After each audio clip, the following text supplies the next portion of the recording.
We've been waiting for this moment. Generations of innovation all coming together in one place. A pedigree of more than 70 years of NASCAR Cup Series history, from the past to the present, from Petty to Earnhardt to Elliott. Today, there's no more waiting. The future of NASCAR is now. Drive the next-gen cars today on iRacing and step into the next generation of racing.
Welcome to the European E-Racing League and European E-Racing. Tonight, it's time for the fourth round of our series, which run at Las Vegas Motor Speedway, located in Las Vegas, Nevada, USA, nicknamed the Diamond of the Desert.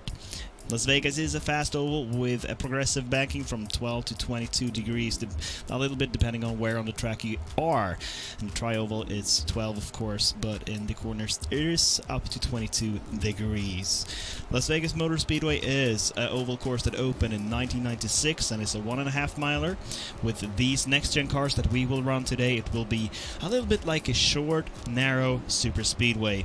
My name is Jonas Fors, and with me today I have Nicholas Falk as producer here at the Eason Studios in Stockholm, Sweden. And later we will hand over to our friends at RaceSpot, where Tech Director Arjuna Kankipati and the commentators Evan O'Leary and Dane Baird will take care of you. I will later be back with interviews and post-race analysis, but let's take a lap around Las Vegas with Linus Broström of Force Esports.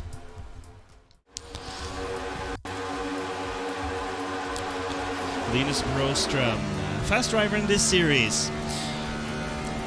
So as you all can see, there is a little bit of choo-choo train here around Vegas. You try to keep as far down as you can, but it's more important to stay in the draft of the cars in front of you.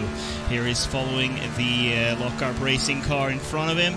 And you can lift a little bit when you do the turn-in to get the car sit a little bit more.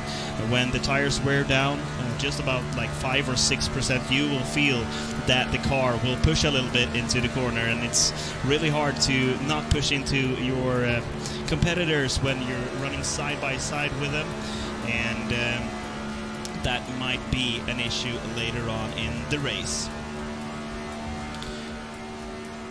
So we might see cars that are lining up on the outside to pass, and that is one of the strategies to actually come around and do overtakes here. But the most important thing here in Las Vegas will be to survive and have a clean car without any damages when it's time for the last 10 laps. So we're going to hand over to race spot in about 10 minutes where the qualifying will start, and at about 25 minutes past 5 we will have our race start. And the European Eracing League is more of an elite league in Europe. We have you need to have a B license on iRacing, which is the platform that we were using, and an oval I rating of 2,500, just to keep the races clean and to try to lure the best drivers of Europe to race here. And you need to be a European citizen or you need to live in Europe to compete in this series. So if you live outside of Europe, there are many other leagues that you can race, but not in the EEL. Anyhow, we will race every second Sunday and until December, more or less. So this is the 4th round, and it will be we will pass halftime tonight here with our friends on the track. So it will be really interesting to see how the race and the season will continue. Anyhow, last race was at Phoenix Raceway, and I think that we should have a look on that race. To European E-Racing and the 3rd round of the European E-Racing League. Today we're racing at the Jewel of the Desert, Phoenix Raceway. Waiting, now he goes. Green flag is out here at the ISM Raceway in Phoenix, Arizona, and immediately able to defend his first place from the 16 on the outside. There it is, on board with Henderson, has the 13 to the outside, and oh, that's a little bit of a touch, saves it, and then, oh, got spun around. Who was that? There he goes, Duffin. First contact, boom. Second contact, nothing like yeah, Walsh got into some touch with Gunnarsson in the start, in the beginning of the dog, like you guys gonna see now on the replay. What happened to the All-Kentucky HR driver going to the dogleg? Got a little bit loose. I think touched Gunnarsson, that was on the outside line, and unfortunately the car spun around because of the cold tires. Linus Broström for the 3rd time in a row on the loud pedal, and there is another wreck, this time for 2nd place. At 24 into the 95, spun around, 4th caution in a row. Yeah, not only that, but Walsh also has still that damage on the left side. You're able to see it quite nice, and he adds to that damage. Caution is out, 37 around into the saber barrier as well. The replay, what happened between Broström and Walsh. You're gonna see Walsh on the outside line. Linus just would a better run because of the better tires and made contact with the car of Walsh. So breaking on, no, there's a little bit of a contact between the 82, 84, 71 speeds around. No, that's a caution. Yeah, this will be an extended green-white checker finish. As we see the replay, there it is. Broström. Into the dogleg, both go for the very last time of this race. The 9 deeper into it than the 12, but Hagman has all the answers for the questions. Norbert Leitner is throwing up, and the 12 comes out hopefully victorious one last time out of 4. Yes, in very deed. Hagman, your winner of the ISM Raceway here at Phoenix, Arizona. Marcus Hagman, last race winner and the leader of the European E-Racing League. Right now, we will soon have him here for a short little interview before the qualifying starts. And Behind him in the championship is Erik Blix from Alcantech NHR by Niemann Racing, and after him Norbert Leitner, wannabe SRT Yellow. Linus Broström, as we had the fortune to run with around this track, from 4C Sports on 4th right now. Dominik Lukomski from Poland on 5th. Alexander Arlsson on 6th right now, and Daniel Solo at 7th position. Gabriel Stö at 8th position and Cyril Nussbaum at 9th. Kevin Adam rounds up the top 10 in this series. Right now, 3 races into the season. And yeah, as you can see in front of you, we have a lot of fast drivers that you might have been raced in official races if you are a top split driver. Anyhow, we also have the team championship, and the leaders are right now Alcantech NHR by Niemann Racing at 675 points, chased by 4C Sports at 630 points and 4C Sports Academy at 549 points. Wannabe SRT Yellow is running 4th right now with a couple of points behind the Academy team. Alcantech NHR by SimLab is running 5th, and this top 5 is the only teams that have above 400 points. And in the Country Championship, Sweden is the leader with 782 points. Hungary in 2nd, France in 3rd, Poland 4th, Finland in 5th, Switzerland in 6th, Spain in 7th, Ireland in 8th, United Kingdom in 9th, and Czech Republic, not Czechia, is on 10th position. So it's really fun, I think, to have a Nations Championship. The drivers also compete about this. Fans from Cooler Master, the case for the 2nd place, and fans for the 3rd place, and some mouses for 4th and 5th position. Logitech is handing over mouses and headsets, and a mouse pad for the winner, and a headset for the 2nd place, and the 3rd place gets a mouse too. So some nice prizes here, and also 1,000 euros will be distributed over the starting field here in the European E-Racing League from Eason Studios. Amazing prizes here in the European E-Racing League. Anyhow, we will have a short little break, and then we will be back with a short interview with the season leader, Marcus Hagman.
And then we're back. In about 2 minutes, we will see the race in front of us. But with us right now, we have Marcus Hagman. Hi, Marcus.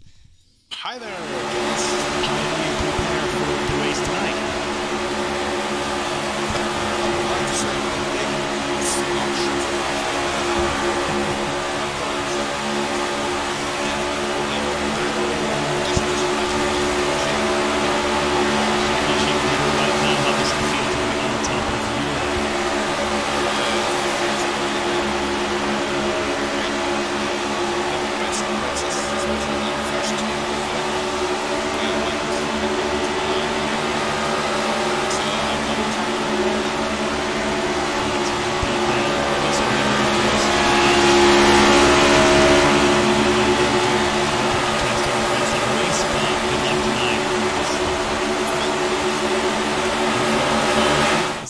in a while, and now we will hand over to our friends at RaceBot.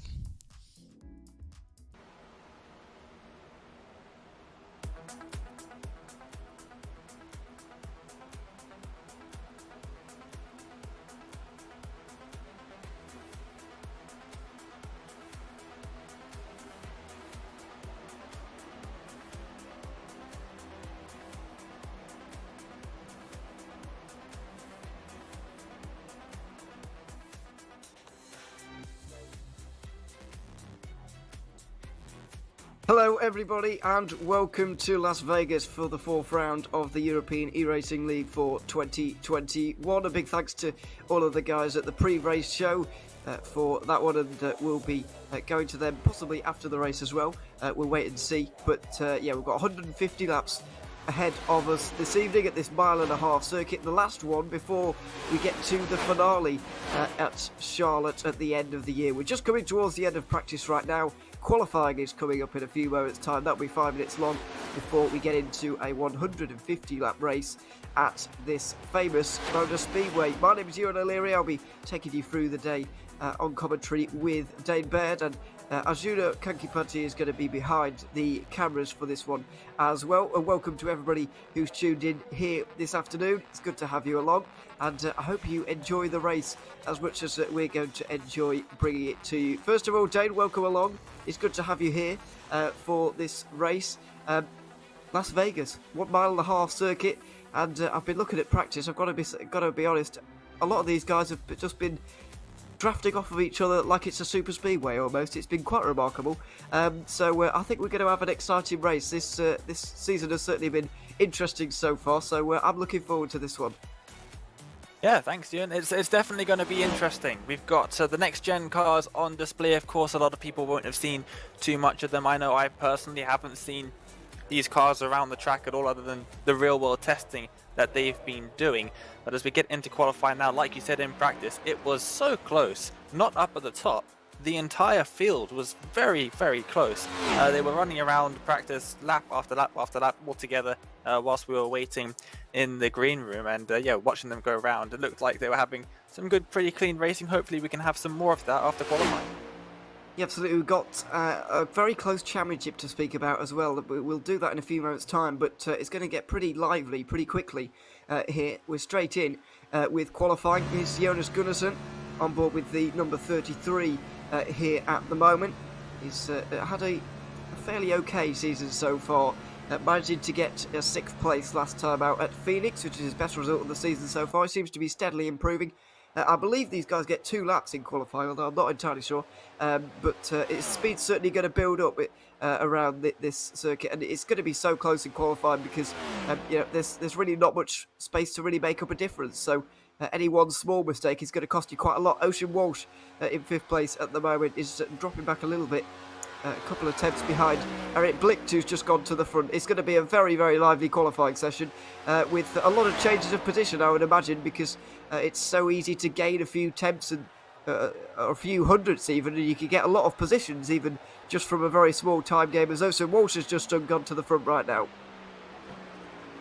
Yep, absolutely. From road racing, you'd say a gap of 1/10 of a second is probably going to it might not even gain you a position, but 1/10 of a second in oval racing, it can make the difference between 4, 5, 6, even 10 positions. We can see right now, 1/10 off the lead. You've got to go back to Salander already in 8th place, and we've only had the first round of qualifying laps. You can expect that to decrease as well as the speed has built up in these cars over the first out lap and first flying lap. But it is Walsh out in front by only 0.03 of a second. It's a very small margin, and then you've got to go back only 1.5 of a second to find 3rd place Aroldsson.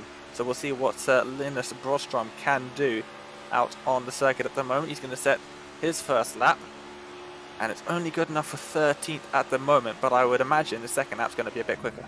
Yeah, the speed builds up in these cars massively as we get this wonderful camera angle that's really gives you a big sense of speed. Brostrom, by the way, is 4th place in this championship at the moment, only 29 points adrift from the top. That's how close it is.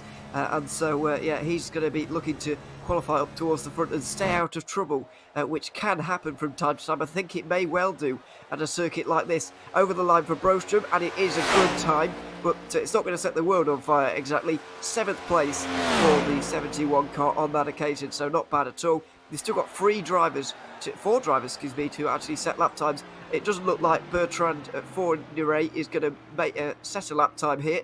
As over the line comes Robert Erling to set his first time of the day, and it's a 4th place for him.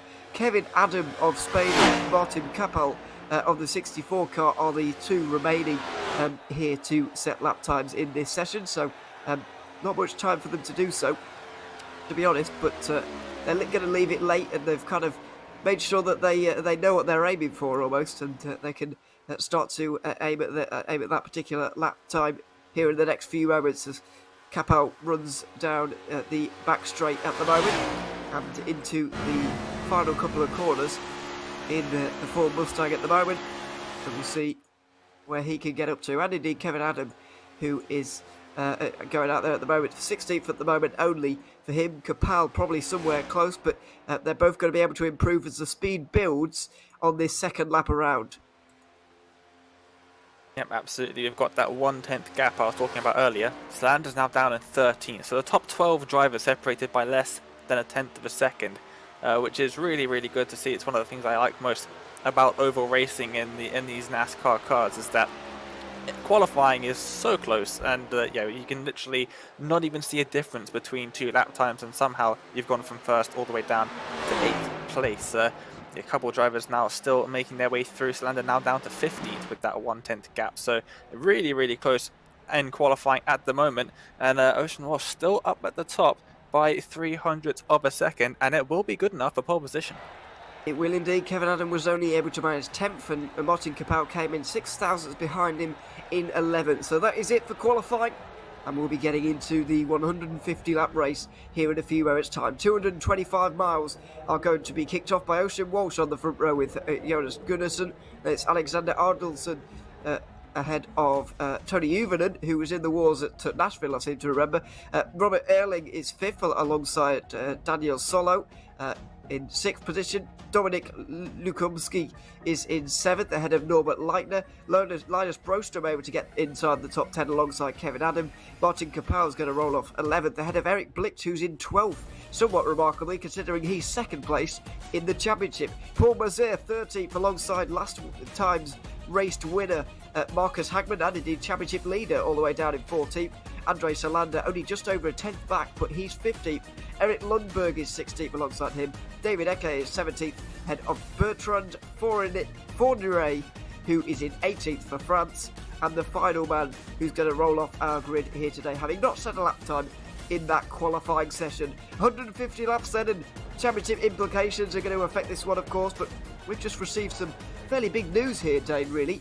Ocean Walsh is not going to be able to complete this race, it looks like, because it has to clearly go somewhere else. So pole sitter clearly in contention for a race win, since he managed to win, I believe it was the first round, the opener.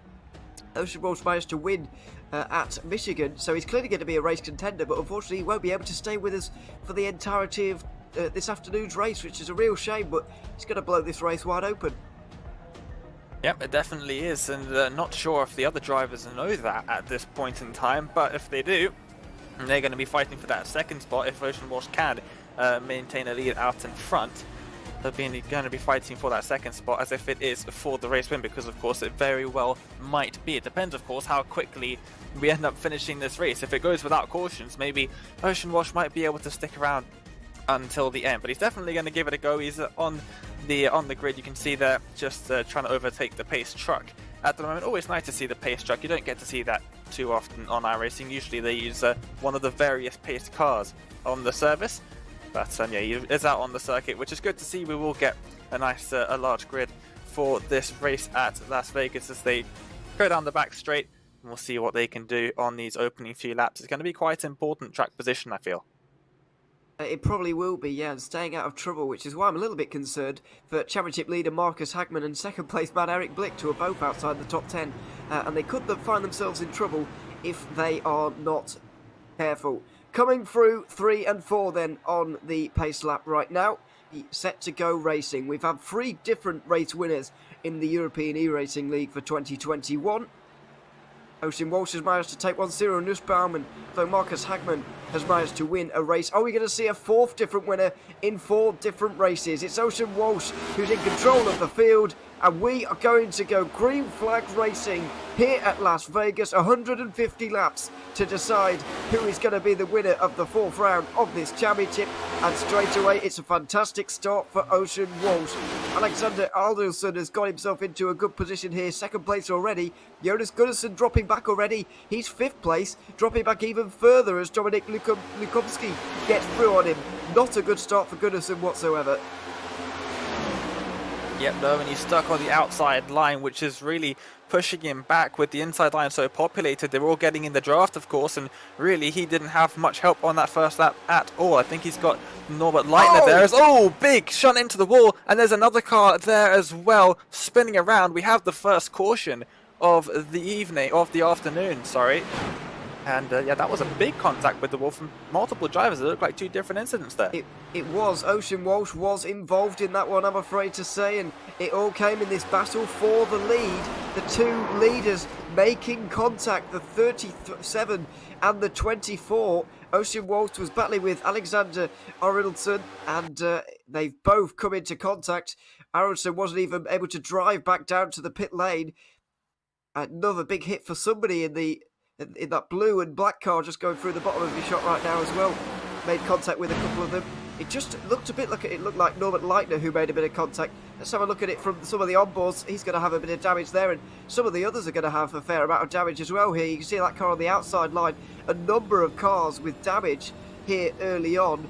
But yeah, it was a strange incident, it looked like, from those couple of leaders there. Just battling too hard, really, with still 149 laps to go. I wouldn't really advise battling that hard, if I'm honest.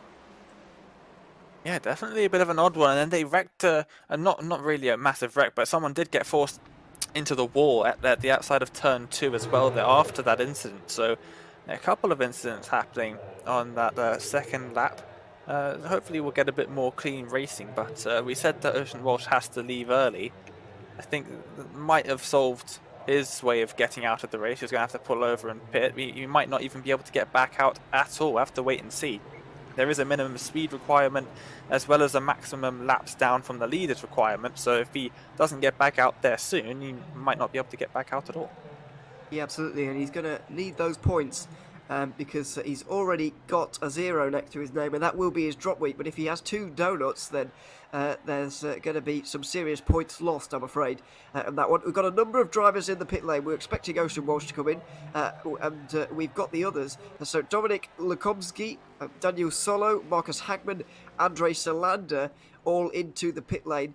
And they weren't ones who were involved in the incident, I don't believe, but everybody has had more than 10 seconds worth of a pit stop, so I think everybody was repairing damage there, really, because yeah, they're a little bit longer than you would expect, especially for Salander and Solo there, who have both made their way out. It looks like those guys are going to get themselves on the lead lap, though, which is still what you need to do, basically, in NASCAR. Get yourself on the lead lap, and by that final caution, you need to be up there. If you are, then everybody's got a chance of winning, really.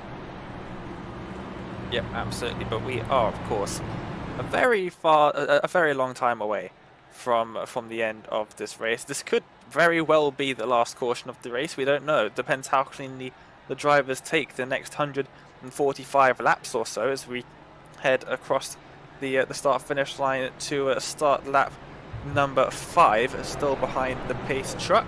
We'll see if the lights do go out. I believe the lights have just gone out on the pace truck, so we will be going 2 wide right here and get ready to go at the end of this lap. We'll go back to green. Hopefully we can get more than a lap's worth of green running in this time. Yeah, absolutely. That would be a good. Marcus Hagman has come into the pit lane again, by the way, presumably to repair a bit more damage, but he needs to be careful that he gets to the back of that train before we begin again. Ocean Walsh, Daniel Solo and Alexander Aronson, excuse me, are all off the lead lap now, so we've already got 3 cars of the 18 off of the lead lap. Marcus Hagman may well be joining them before long, but he's after a quick 5-second pit stop, he is back going again now. And so he's going to be able to make his way through the field. Still plenty of time for him to do so, plenty of time for him to recover. You can see just in the background of this shot here, he's made it to the back of the train, has the championship leader, so that's good news for him, certainly, because he's only got a 4-point lead heading into this race over Eric Blicht, who is in second. And yeah, we'll see what kind of recovery he can make as we head through the final couple of corners for the behind the pace car for the second time already today. Let's see how far we can go on this particular green flag run. Hopefully these guys get settled in to a nice long run of good racing here right now. It is Tony Uvenen who's now in control of the field alongside Robert Erling, and we're going to go back to green flag racing here at Las Vegas with the first restart of the day, and it's a fantastic restart for Uvenen, who's able to get a couple of car limps on the field already. Side by side battling for second position. Kevin Adam and Robert Erling are going to fight it out as everybody else is kind of stacked up behind them. Now heading down the back straight, and it is Bill Uvenen with a very nice gap to Kevin Adam just behind. It looks like they're single file for the first 3 or 4 cars, but they are side by side in the midfield, in the pack of cars, and they do have help on that outside line, so we're not going to see Jonas Gunnarsson have those problems that he had on the first start of the race, where he got stuck on the outside with no help and just dropped back like a fly. No, he's going to have some momentum there on the outside, as well as some of the other drivers. So somebody just joining the inside line, but it looks like the outside line might have more momentum here, and maybe they'll be able to get past the leaders. Well, let's see, because Kevin Adam has managed to sneak down the inside of Tony Uvenen and take the lead away. Linus Broston was able to push him to glory there, and it looks like Uvenen has dropped back, and he slots in single file now in 4th place, as Norbert Leitner makes a good start here, or a good restart I should say, getting himself into 3rd place. It's all starting to single file out, but as you can see, there's not really very much lifting anymore at Las Vegas. It used to be a very challenging mile-and-a-half circuit where you would have to feather the throttle from time to time, but it's getting more and more wide open every single year, and more pack racing every single year with the way that NASCAR's rules are working in this day and age. And so we get more racing like this, really, with Kevin Adam controlling the field right now, everybody behind. But once you step out of line, it is literally like a super speedway. When you step out of line, you can get into a lot of trouble, as Robert Erling has found out here. Started this restart second, he's dropped 10 places already. Yeah, the far outside line there, but got no help at all, and he's dropped right to the back of the field that are currently on the circuit. So that's unfortunate for him. It is very tricky to pull out and actually make a move. It's almost impossible to get to someone to the side, but then you try to go to the outside where there's plenty of room, because it's slower unless you've got someone pushing you. And usually it's only fast enough to make a move if you've got someone pushing you on the outside and the person on the inside doesn't. And that's also very rare. So you see drivers stuck on the outside line, they are going to be struggling to make up ground to those on the inside. Like Martin Capel is finding out, as well as Eric Blicht gets himself into 6th position. You can see the white, black and red car on the inside line. Then Dominic Lukumski is going to follow him through. So at 7th place for Capel after just stepping out of line very, very briefly. They're certainly going to need to form up, and teammates are going to be helpful here as Norbert Leitner swings to the outside line. Not entirely sure why, but he's going to let a whole host of cars down his inside, including a very aggressive Eric Blicht, who makes it 3 wide, makes it work. And it doesn't work for some of those behind. Cars flipping into the air. We've got our second caution of the day, and that was a sizable accident. And it all started really with that 3 wide moment coming into turn 3. Yeah, 3 wide. There was a bit of contact there. I think it might have been a bit of ghost contact, really. But there was some contact, and then bang, just turns around. Oh, that was a massive impact into the wall on the outside of turn 4. We're going to see this again, though. They do go 3 wide. Down the inside goes the 95.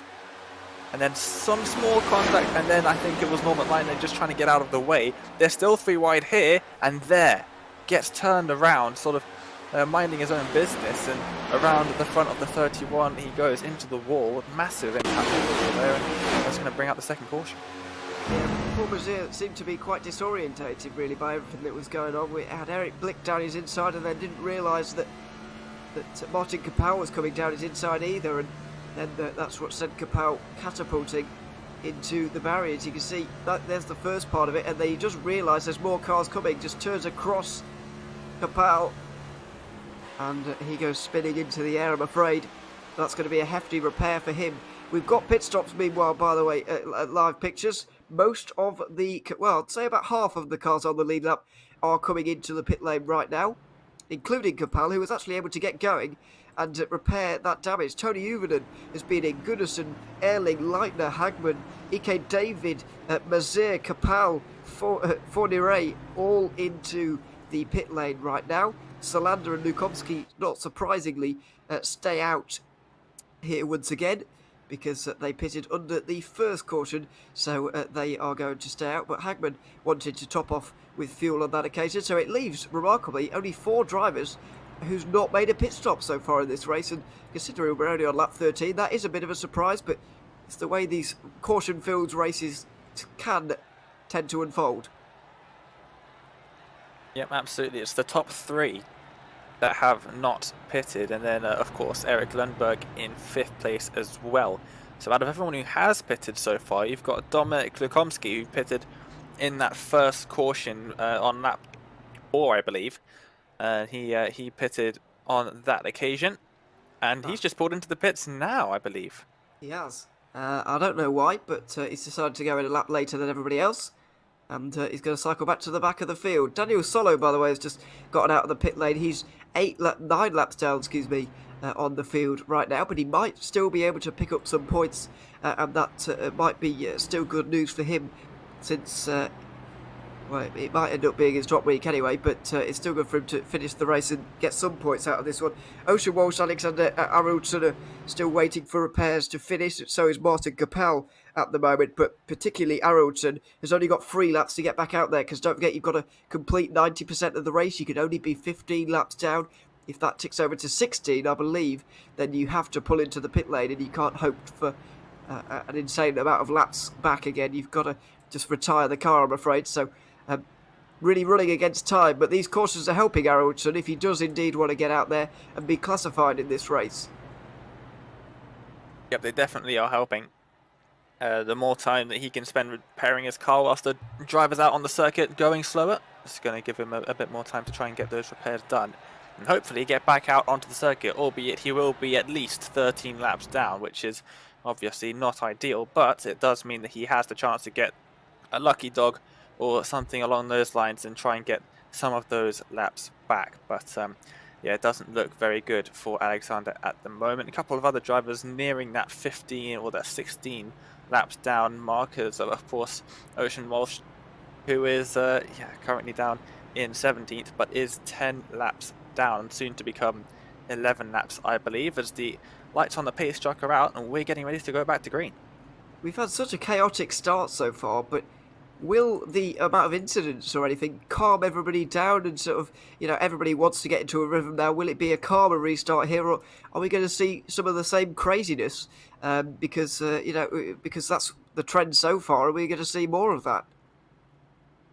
I'm not sure. We've seen a couple of odd moments, but for the most part, it looked like it was good, clean racing, and the field is slightly smaller now as well. So we'll just have to wait and see at this point, I think. I don't think I'm going to try and predict anything of that nature, but definitely this race so far has seemed to be slightly chaotic, and hopefully drivers will calm down. We will get some good green flag running. Maybe might even get some green flag pit stops, and that would be a treat. It would indeed, but we've got a long way to go to find out if that's going to happen, really. Hagman and Erling came in again there, by the way.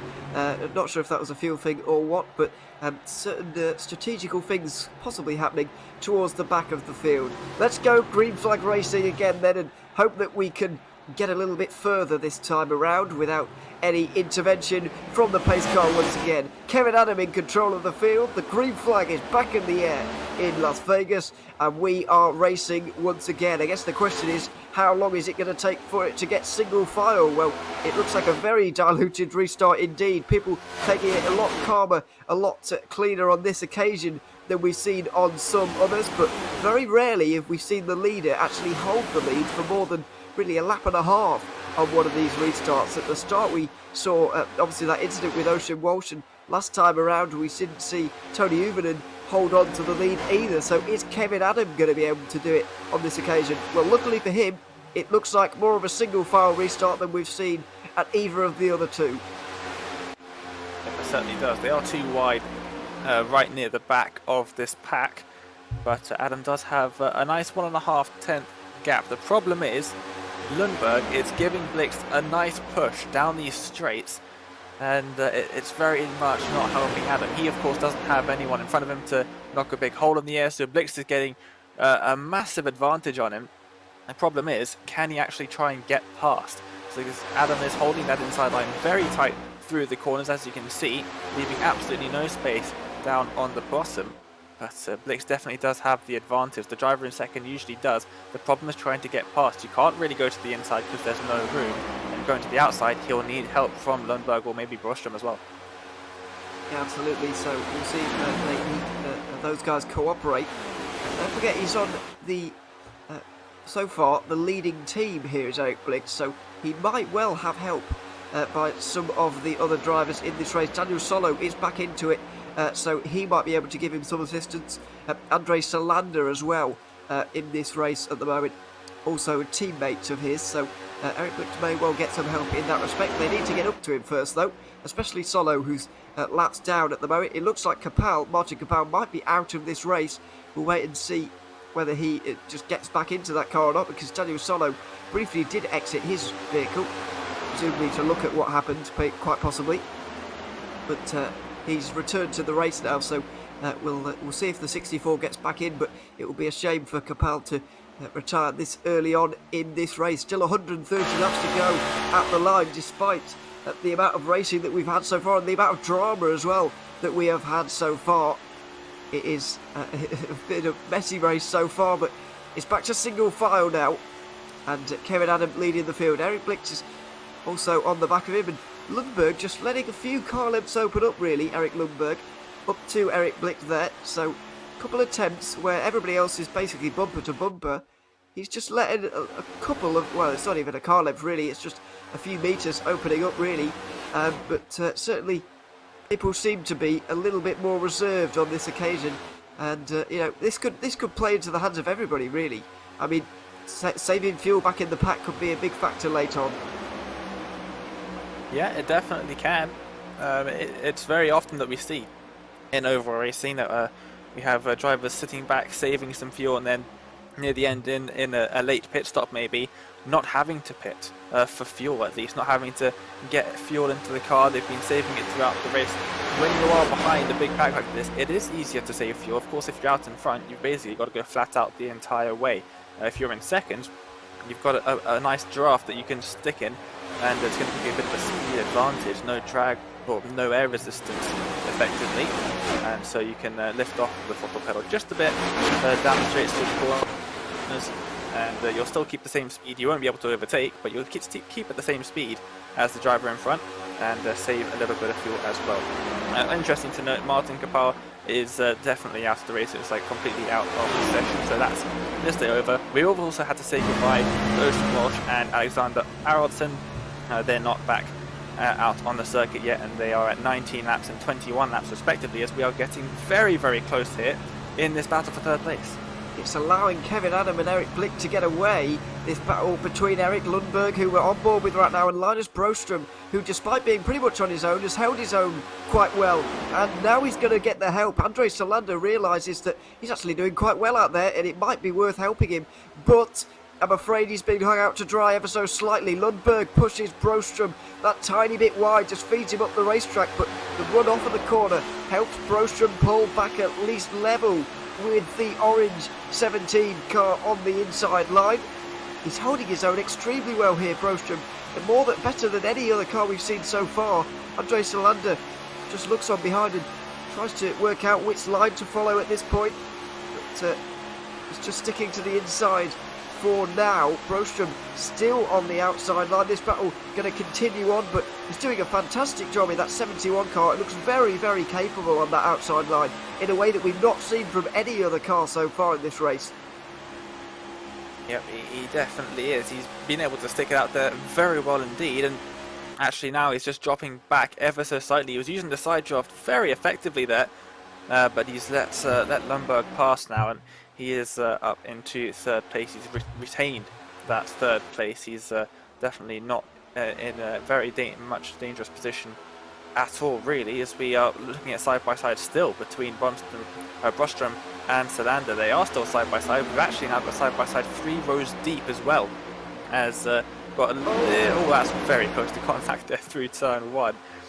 So the 31 of Mazire, and it looks like Norbert Leitner side-by-side just behind them as well. It's really starting to fall up that outside line, and Brostrom tried to get back to the inside there. He wasn't fancying the outside anymore, but Salander was just about there and had his nose in, so he just had to back off ever so slightly as the leaders are getting up towards lapping Daniel Solo, it looks like, and that's going to throw a real spanner in the works of this big pack that we're seeing right now. Mazir not really able to hold the inside line very well. I think it's Mazir anyway. It could be Norbert Leitner actually in that blue car, as we're seeing almost free wide now. Brostrom on the very outside line, and Salander tried to stick his way up the inside there of Lundberg, but couldn't quite do it now. So Brostrom is back to battling with Lundberg, and he's got a lot more help on this occasion. Paul Mazir is pushing him to glory right now and possibly into third position.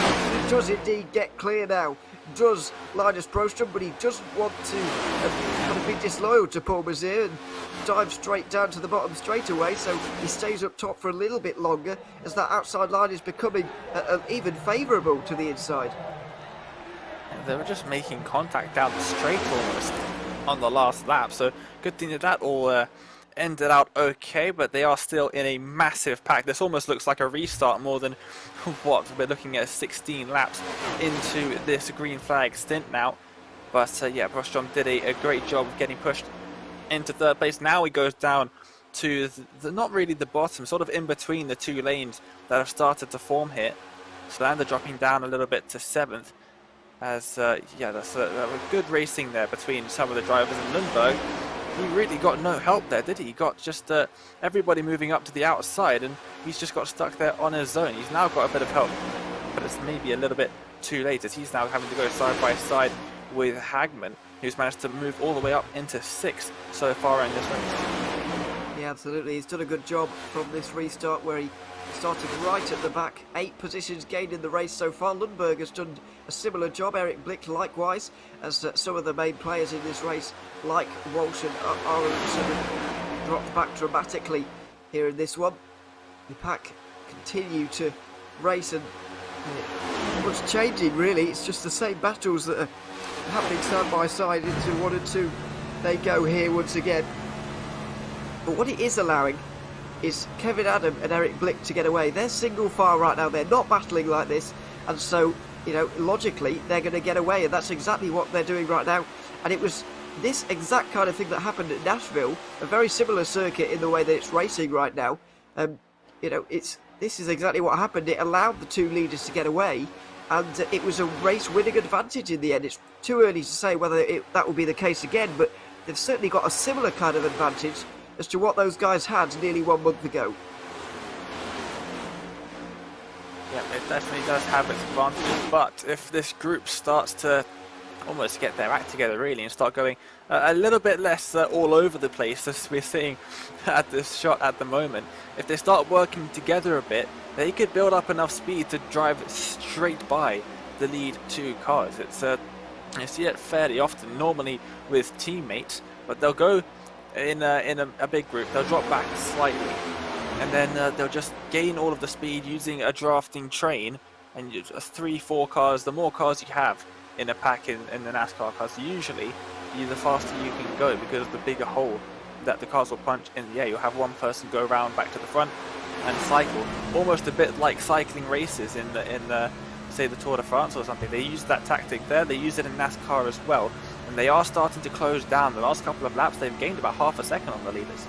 They have indeed, but that is those 3 guys who are out in front of the field. It's starting to single file a little bit here, and as you mentioned, they're starting to get their act together, and it may well see that we get contact at the front, not literal contact, but contact between the 2 groups, if you see what I mean. There's going to be a bit of a reform of this pack, and looking back from those guys up towards the front right now. Eric Blitz is going to have to be looking in his mirrors once again. I think he really thought that he was pushing Kevin Adams and himself to a really almost guaranteed top 2 in this one, but as you mentioned, the bigger pack is always going to be advantageous as they push each other along back towards the front again, and so 2 on their own racing against what is it, a 10-car pack, pretty much 11-car pack. There's only going to be one winner in that battle, and there has only been one winner, and so we're single file with the top 13 in this race all back together once again. Yep, and now this will be interesting through turns 1 and 2 as Brostrom leads this massive pack. Out of the exit of this corner, if they gain enough speed, they could even try and leapfrog these 2 cars here. You can see he has got the speed advantage. He's going to have to try and work something out here. He goes up to the outside. If they stick together, the pack that's just caught up to these leading 2, they could, realistically, all pass these lead 2 cars, stick them on the inside, go up to the outside and leave them there. And as we saw with how Brostrom found his way up into 3rd, they could very easily do exactly the same thing here for the lead of the race. Yeah, absolutely. It's a dynamic situation at the moment, and I'll tell you one man who's trying to make something happen more than anybody else is Bertrand Fournier. You can see the white car on the outside line, but you might well pay the price for it with Lundberg on his inside line right now.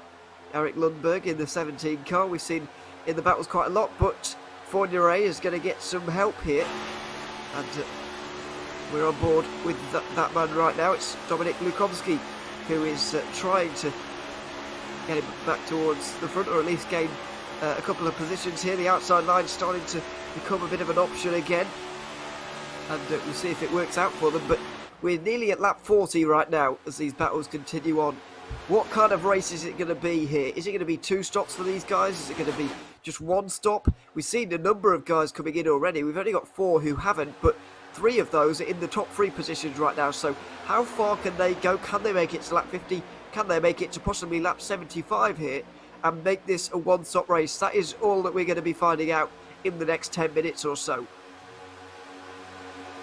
Yep, and you can see the drivers on the outside starting to actually gain a bit of an advantage on those on the inside, and that's because the track is starting to wear in as all. The 6 and the 12 getting very close together. So Fournier and Hagman, with Hagman down on the inside, now down onto the apron.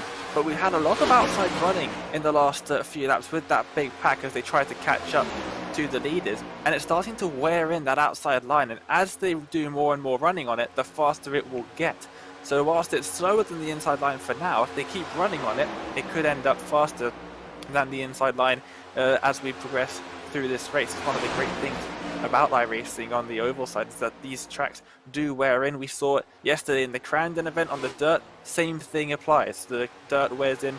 The track here at Las Vegas will wear in, and we'll have to see how these lines that the driver's taking might have to evolve throughout this 150 lap race. We're not even a third of the way through yet, and still Adam leads. So for the first time, the person who leads at the start of a green flag period is actually still leading a few laps later.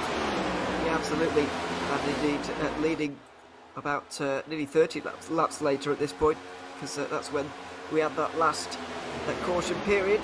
You were mentioning there about the guys on the outside line getting a bit of ambition and trying to get back or get some positions at least, but this is the danger. You can see splits in the group. The top 4 this time have managed to get away, although they're sort of battling between themselves. They're just getting through on Daniel Solo, who's being lapped here once again, and he's in danger of losing so many laps that he's not going to be classified here. Just got to be careful of that. But yeah, this is the danger.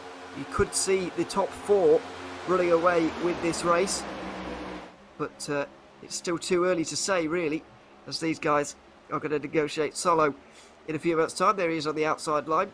You can see now, and he's not getting in the way of anybody. So this is a little bit more difficult. When we saw that pair up in front, it was pretty obvious that the group behind was going to bring them back. But with a working 4 now, it's a little bit more likely that they will stay away. The odds are still not in their favour, but 4 fast cars up towards the front right now have got more chance of staying away and extending a margin than the 2 we had previous.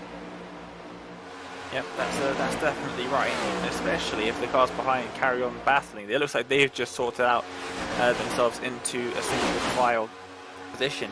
But in a very similar way as a big group of cars is faster than, say, 2 or 4 cars, Solo is finding out the hard way that a big group of cars is a lot faster than one car on its own. Absolutely zero advantage due to draft or getting pushed.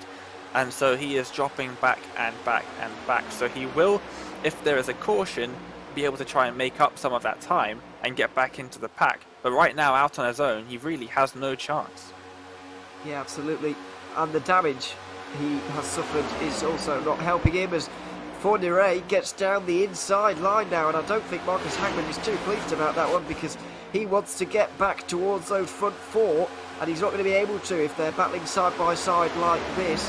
Dominik Lukomski abandons abandons Hagman completely and pushes Fourniret to the lead of this group, but he almost pushed him completely into a 180 there, and that would not have been good for this group at all.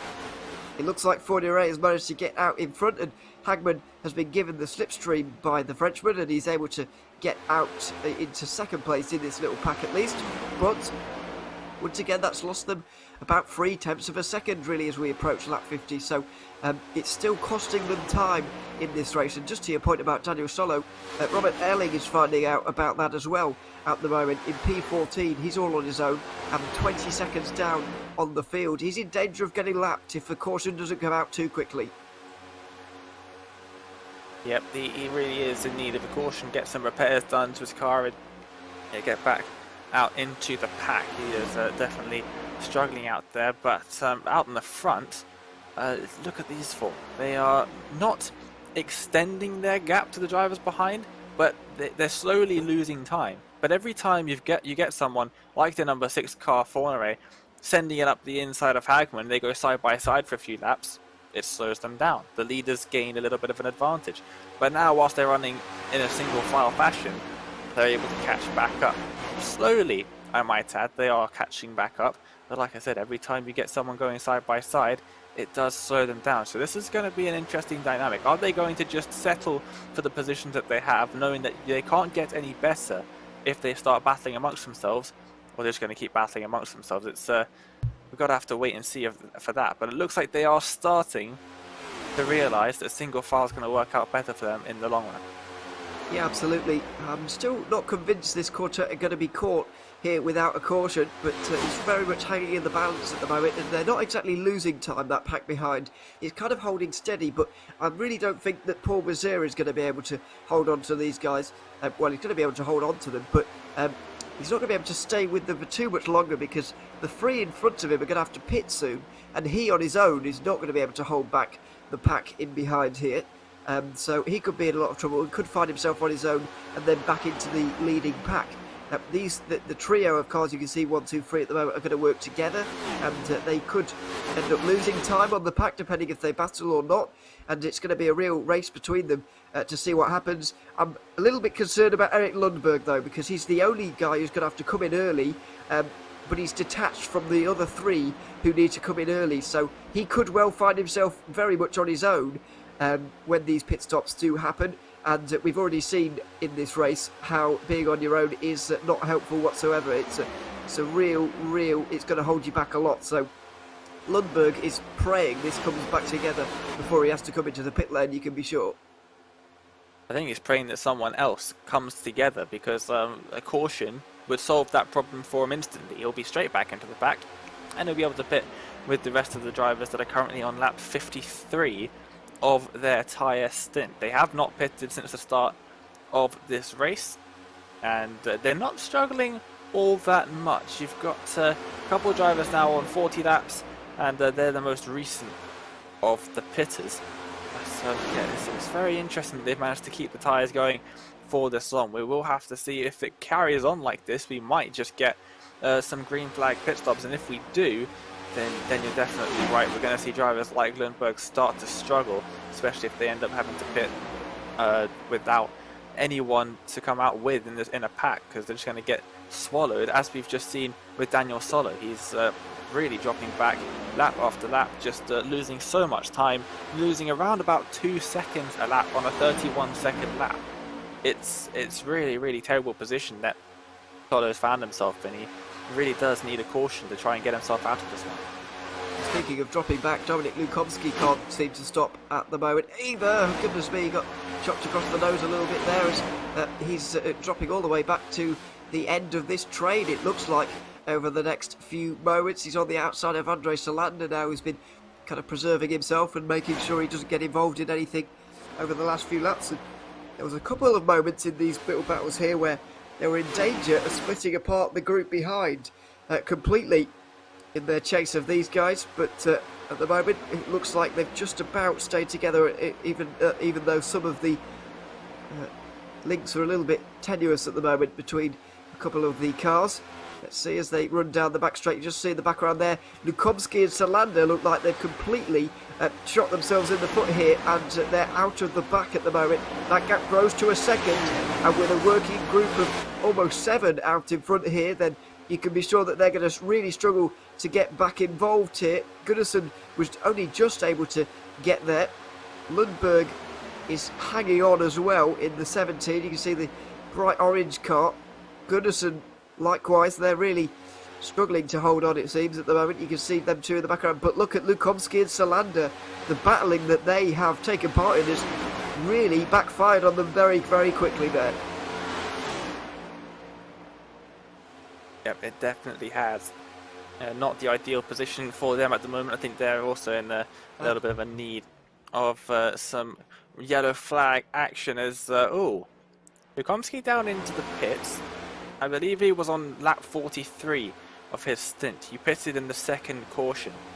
Yeah. So that's a bit of an interesting one. Maybe feeling that his tyres maybe just not up to scratch at the moment.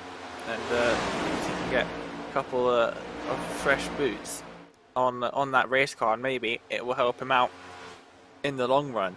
Of course, if you pit first, get some good laps going, then you can overtake some people in front, but normally not if you're outside of a pack. So that's a very interesting call for him to come down onto the pit lane. I wonder if anyone else is going to follow suit. We are approaching lap 60. It's a very long stop, I'm afraid, for Lukomski. Well, is it? Let's have a look. Actually, yeah, 27.7 seconds to my numbers. That was, yeah, long pit stop, I'm afraid. So he's going to lose a good 15 seconds at least to the pack. You can be sure there was a bit of damage involved there somehow, but he's going to keep circulating to get some points out of this race. And of course, it's not over yet for him. He could get back towards the front with some cautions, etc. And if he plays his pit strategy right, then he could do something. He's 5th place coming into today in terms of the championship. He was 46 points behind coming out of the leader, Marcus Hagman, at the start of the races. The second group on the road are displaying why they are the second group, because they're battling like this and they're continuing to fall back even further right now. The gap's over 2 seconds. And it's one thing that we haven't talked about with these drivers battling it out, is they're using up more of their tyres than the drivers that are keeping it smooth up at the front. So it's obviously not ideal to be using up all your tyres. You're going to end up going slower at the end of the stint, struggling a bit more for grip, whereas the leaders, they're just cruising out in front. No position swaps for them for a while now. They are just minding their own business. The gap between them and this second group is now up to 2.1 seconds between 4th and 5th, or 2.5 seconds between the leader and Fornery in 5th place at the start of this little group that's circulating around on their own. But yeah, it's not ideal for them. They're using all the tyres, and it could really hurt them later on in the races. Oh, we have some pit stops, and that's the race leader, Adam, down into the pits. Mazière as well. I think there was maybe even a bit of contact between them as they made their way into the pit entry. It was certainly very tight. It was indeed. Kevin Adam, oh goodness me, not everybody knew about that. And Kevin Mazière, Paul Mazière, excuse me, Kevin Adam, just about made it. I'm not entirely sure if Mazière got that slowed down or not. We'll wait and see, but I'm not particularly hopeful. Goodness me, Mazière made a very late call to come on pit lane there. He's taken out the cone. Is that even legal? I'm not entirely sure. Mazier is staying there for a long time, though. Kevin Adams' pit stop was 15 seconds. Paul Mazier, I think, got a speeding penalty in a race like this here at Las Vegas. You cannot afford those. You will lose so much time on your own, and Mazier is about to find that out the hard way. Yeah, that's very unfortunate. It was a very last-minute call to come down onto pit road. He definitely did not pre-plan that. He saw the leader go in and thought, oh, I'll follow him. But I think the call was slightly too late. Got slightly loose over the transition between the banking and the flat apron on pit entry. So that didn't help him. And then a massive lockup, of course. I think just making the decision way too late to come down onto the pit road and taking out the cone as well, giving him a lovely big penalty. And very unfortunate stuff for him. But out in front, Fornery and this group, they're not pitting. They, of course, don't need to pit. They've all been running for 50 laps instead of the 60 that the leading group, the net leading group, had run. So looks like the tyres are going to be lasting more or less 63 laps, it looks like, at the moment. And one person that's coming very close to that is Andre Salander, so don't be surprised if he makes his way down into the pits this or next time by. Yeah, absolutely. They've got to be close to a pit stop themselves. He has got to be there he goes. Close. And there he goes, yeah. So well predicted on that one. Andre Salander into the pit lane, having come under, after that caution on lap 1. He came into the pit lane rather bizarrely, but he stayed out under the second one, and so that's why he's pitting at this slightly odd time. But it is so crucial for these guys racing. You see in the track map on the bottom right that they don't do this. They don't battle side by side, and it's exactly what they are doing right now. There's going to be a lot of lap time monitoring from everybody here. Kevin Adam, Linus Broström, Eric Blicht and Eric Lundberg. Well, Eric Lundberg wasn't quite able to get out in that train, but Adam, Broström and Blicht need to stay single file as well, but they're not doing it either. Kevin Adam is no longer allowed to lead that group by the looks of things. They're going to push Linus Broström, into the lead for Eric Blicht into second place. So where's Salander going to be? He's out well behind Lundberg, so those two are going to be running on their own. As Fornery also responds and comes into the pit lane a little bit early, so he could well find himself on his own here in a few moments' time if he's not careful. It looks like these guys right here are looking to maybe respond to those pit stops rather than run out a bit longer in a bigger group, which is what I was expecting them to do. They're going to seemingly react to their pit stops and pit themselves. Very odd move to pit by the number 6 car. Now, it doesn't look like anyone here is going to do the same thing, so that's very odd stuff from Fornery there. He did an average pit stop, 14.5. He moved slightly quicker than a couple of the other drivers out on the circuit at the moment. But these three, they've actually got it going here, because if you have the driver at the front slowly cycle back, you'll have the drivers behind getting the draft, getting a bit of a speed advantage and going round. And instead of being held up by the slower car in front, just go straight around. Slower car lifts slightly, and then you've gained a little bit of time on everybody else. So that might be what they're doing. The cycling strategy I was talking about earlier, it might be what they're doing, although as it looks, they haven't done it again. So maybe it was just them saying, okay, goodbye Kevin, we're going to go on our own. Yeah, quite possibly. I think it was more likely to be that at this point, really. But if you just look at the lap times right now, a mid-30 for them last time around. The leading group are nearly in the mid-31s. Wow. Nearly a second lost on that last lap time. You can see right now Fornery has found himself on his own. Lundberg and Salander have found themselves on their own. Dominik Lukomski has lost a lot of time after finding himself on his own. Paul Mazier has found himself a lap down after speeding on pit lane. That's not good news for him. As these guys continue to battle, they are throwing the chance of a race win away, pretty much. Yeah, they really are. I don't really understand why they're doing it. They're coming up to the end of their pit window, so they've only got maybe 4 laps until they're going to come down into the pits. But I don't really understand why they would be battling each other so hard. Yes, you're supposedly battling for the lead of the race, but realistically speaking, unless there's a caution, they're coming out right behind the net leading pack of Bostrom, Blix, and Adam, even if there is a caution, they're still probably going to come out behind that pack because are they now back onto the lap? No, they're not. Oh, that might be what they're doing. Maybe they're banking on a caution. But I don't know. I don't think that's probably the wisest thing to do because everybody's sort of spread out. Very, very odd things that this leading pack is doing. I mean, even if they do get a caution, they are going to be in the top 5, and Broston, Blix, Adam are going to be, further down the order. That is true, but they're not going to trap them a lap down because those guys will easily take the wave around. All of these guys would come in. I think there may be pit stops coming up here, and there is. Uven, Hagman, Gunnarsson all into the pit lane after 61 and 59 laps respectively. Hagman not able to go quite as long, but I think he was collaborating with those to try and come in at the same time. That would all make sense, really. These two stay out, Norbert Leitner and also Ike David, who we've not seen very much of over the recent laps. Let's see if they follow. Not quite. No, they don't at the moment. But what's their lap time going to be here? Are they doing a reasonable pace, or are they struggling compared to those behind? I would guess that they're struggling, really. And I think they are compared to Brostrom, Blicht and Adam, who are decimating the field right now. Just look at the gap. Hagman to Adam right now. Fornire is not. He might actually get himself within this group, which is certainly good news for him. So yes, he does. Fornire at the end of all that, after running on his own, he's actually gained time. That's how hard they were battling in that group. Hagman and Gunnarsson have come out so far behind Fornire because they were battling so hard as the two leaders also come in right now. Tony Uvenen's pit stop was very, very long indeed, so he's lost a great deal of time as well.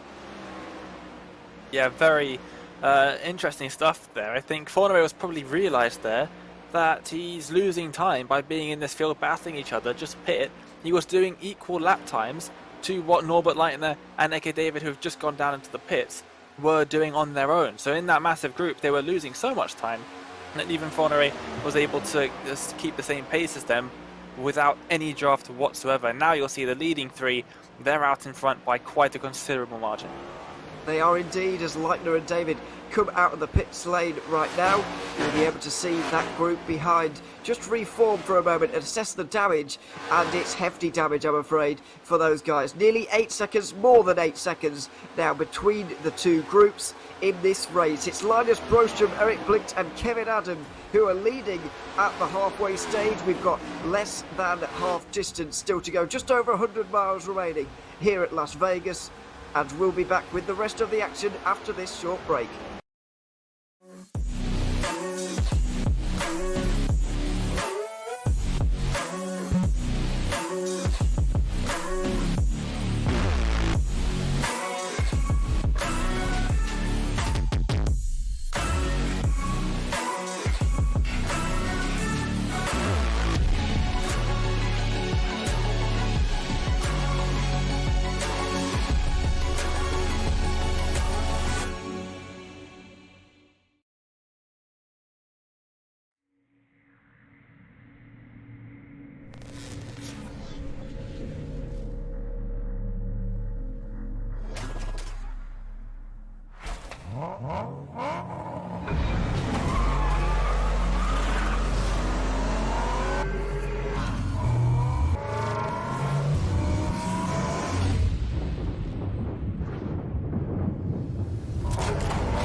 Welcome back to Las Vegas, where we have less than 70 laps remaining in this race. Round 4 of the European E-Racing League for 2021. We'll be at the halfway stage of this championship by the end of this one. At the moment, we've got 3 leaders with a very big lead. Indeed, Linus Broström, Eric Blicht and Kevin Adam have been demolishing the field in the recent laps. In the last 40 laps or so, they have been running away with this one in front of a 5-car group now who are chasing on from behind. They've started to make a few inroads, in all honesty, and all of a sudden this race is hanging in the balance once again, although we do still have nearly 7 seconds of a gap between them. It's Ewan O'Leary, myself, alongside Dane Baird for this one, with Arjuna Kankipati behind the cameras for this race.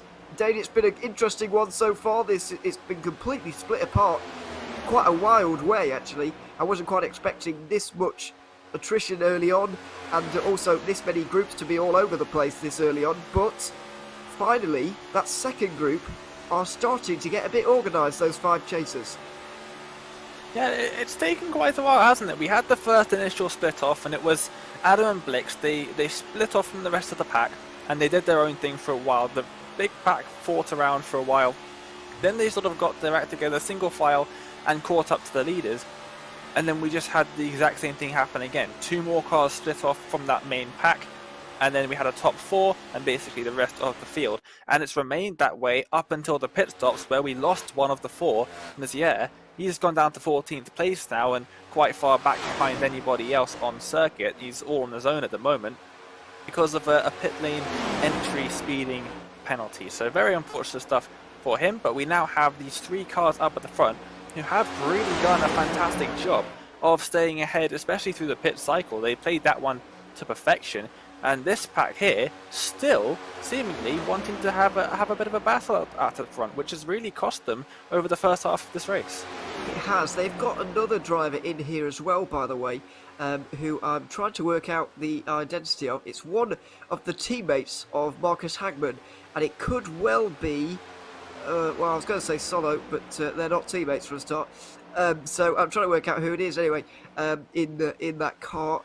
And anyway, they're helping them along anyway, making it a 6 versus 3, which is a bit more of an overpowering kind of... it's Robert Erling, by the way, thanks for that one. It's Robert Erling, who is a lap down at the moment, and trying to get his lap back actually, and might well be able to. If he's able to overtake Dominik Lukomski for the Lucky Dog, then he could well be able to get it. So he's trying to hang in here in hopes of getting back on the lead lap. And inadvertently, it kind of works for everybody here, but inadvertently, he's helping these guys reform at the front of the race, which is slightly odd to see. We have 11 cars on the lead lap at the moment.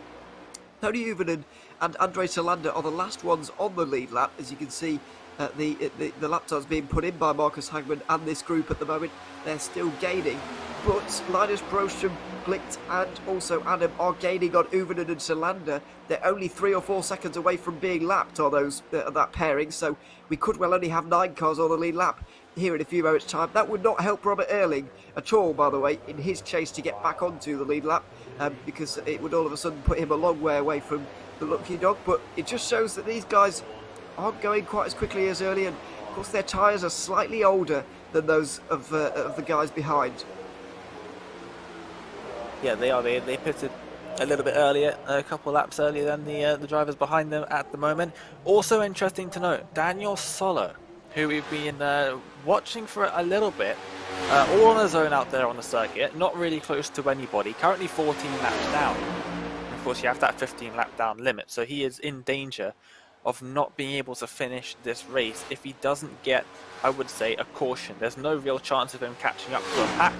I don't think he'll be able to tag on to the end of one of the packs. And he really needs to get a caution here so he can spend a bit of time in the pits, get some repairs done to this car, and catch up to a pack of sorts. I think if we don't get a caution by the end of this race and we stay green all the way to the end, which would be quite impressive, then I think Daniel Solo might just be our next casualty from this race, despite still being out on the circuit. If he drops 2 laps down, if he gets passed by the leaders 2 more times, then unfortunately he is going to have to pull into the pits and retire. I believe that might be him up on the screen in just a few moments.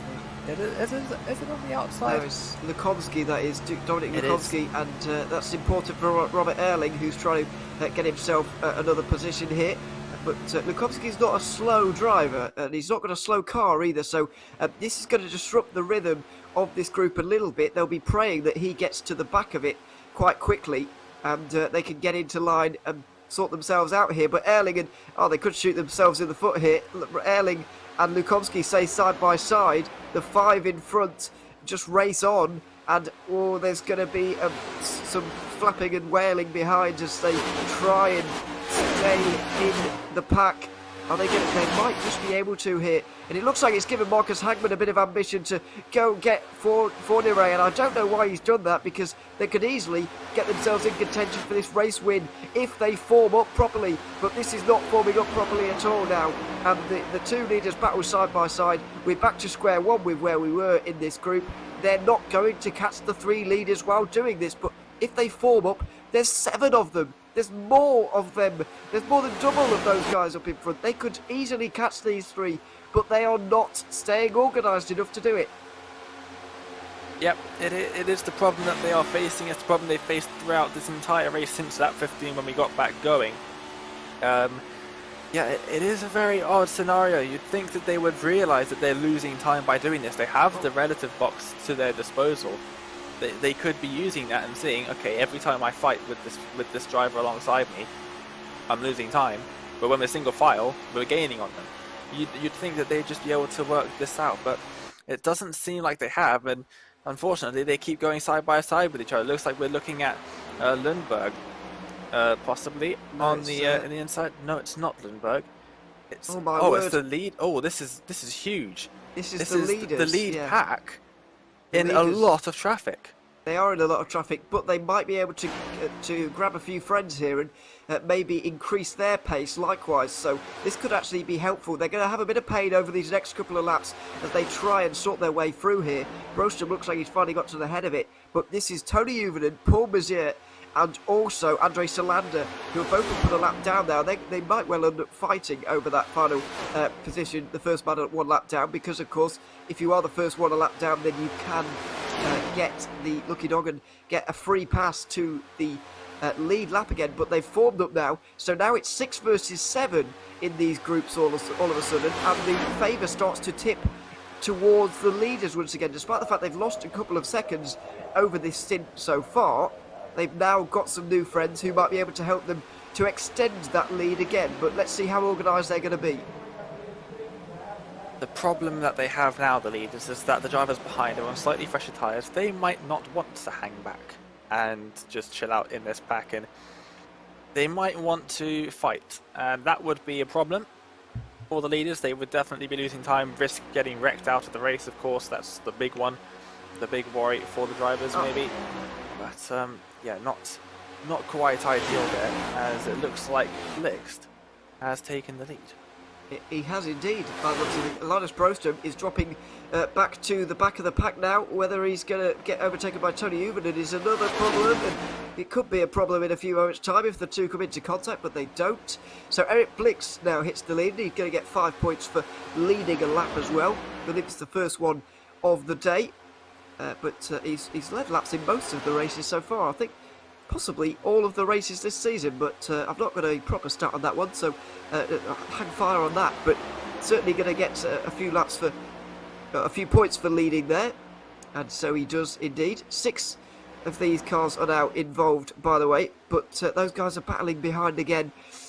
They've lost the services of Dominic Lukomski as well, by the way, so it's now a 6 versus 6 by the looks of things, but it could turn to 5 if some of these guys don't get organised. And look at that, a gap's opening. 2, 3, 4 car lengths down the inside for AK David as Bertrand Fourniret was trying to get through on him there. Looks like they're going to sort themselves out as the gap's under 6 seconds for the first time in a while. But in all honesty, we're not that far away from another round of green flag pit stops, and they need to make sure that well, I guess I was going to say they need to make sure that they get the undercut, but I think it's actually worth staying out a little bit longer here and getting the benefit throughout the whole rest of the stint. I think if they stay out a bit longer, then it might work out for them. But let's wait and see whether they pit early or long, because basically if anybody pits now, then they're going to be able to make it to the end of this race. Yep, they have been able to do that for a couple of laps now at this point. We could start to see pit stops now. That will take the drivers all the way to the end. We saw them pit.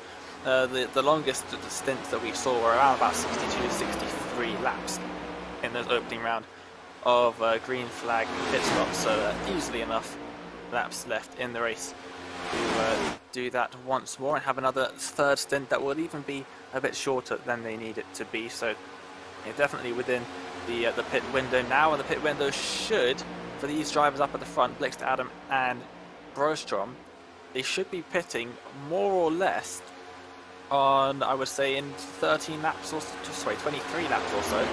So they're not too far away from them reaching the end of their second stints on the tyres. Adam is going to have to pit probably 2 laps earlier than Blixt and Brostrom, which could prove to be a bit of a problem for him, because he might come out in completely clear air, whereas Blixt and Brostrom, we've seen them work together before. They've worked together in the past and probably will work together again in the next pit cycle.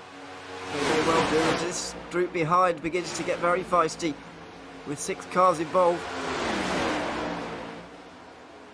Robert Erling is even getting involved himself here, because Fordyrace found himself at the back, even though there are only 5 cars who are on the lead lap in this train. But Loet Leitner and Marcus Hagman are trying to looks like they're almost trying to get away, but they're not really. They're just doing what they can, as Lukomski comes in for his final pit stop of the day, looking to maybe do a bit of an undercut. But as we're talking about pit stops and they are upcoming, are we going to see any gamblers going for 2 tyres in this one to save a few seconds in this race, maybe get that little bit of track position, maybe even vault themselves through the groups, quite possibly? Because it's always a viable strategy in oval racing, but the old 2 tyres, you never know. Somebody may well go for it in this final pit stop. It could happen. They're going to gain a few seconds initially in the pit stop, but then of course they will have worn tyres on their car, probably the outside tyres that they'll take, so the inside tyres will be worn. And whilst it's not going to cause massive problems for them, they will be slower than the drivers on a full set of fresh tyres. So it is a risk that we may see drivers taking, and of course you've got to take into account the drivers only have I believe 4 sets of tyres to take throughout the race, so they've got to watch out for that. There haven't been many cautions, so some of the drivers that pitted in both the first and the second cautions might have shot themselves in the foot a little bit in terms of strategy. If the drivers will usually save some tyres, a set of tyres, until the very end of the race. They'll try their hardest to only use 3, because if they keep a fresh set of tyres, they can then use it if there's a caution late on in the race, which could be very advantageous. You never know. So the drivers will try not to use all of their tyres before the end of the race, but we'll still have to wait and see. There are still 42 laps left in the race at the moment, so quite a long way still to go in this one, and plenty of time for this middle group of cars to come together and give us another caution. Well, yeah, absolutely. As we go back to the leaders again, if you're wondering there, by the way, why there were only 4 drivers left in that group, then the reasoning, because Forneret has come into the pit lane for a start. Let's see how long his pit stop was. It was normal, so he's going to be out on the new tyres trying to do something. And Robert Erling as well was just detached from that group very briefly, so well, I say briefly, he's still detached, of course, so yeah, that's why it's down to a 4. Goodison overtakes Leitner, as these guys are going to swallow up Eric Lundberg here, who was battling up towards the front not so long ago, but don't forget he had to pit at the same time as these guys, found himself stuck on his own, got detached from that group behind, which he was in before, and now so he's 8th place and a lap down, but he's able to get involved in this increasing group now, and it's becoming quite a large one, and they're starting to extend their margin back out again for those guys who are behind. So inadvertently they've played a masterclass here, and it's not really due to anything they've done. They've just been catching lapped cars who are not actually that slow. These lap cars have been getting themselves onto the back of these trains, and they've been helping the 3 leaders along, so it's been very helpful for them. But the problem may come now as Uvenen and also Salander want to overtake Lundberg because they'll get the free pass if indeed they do. So the 3 leaders might have to go alone at this point.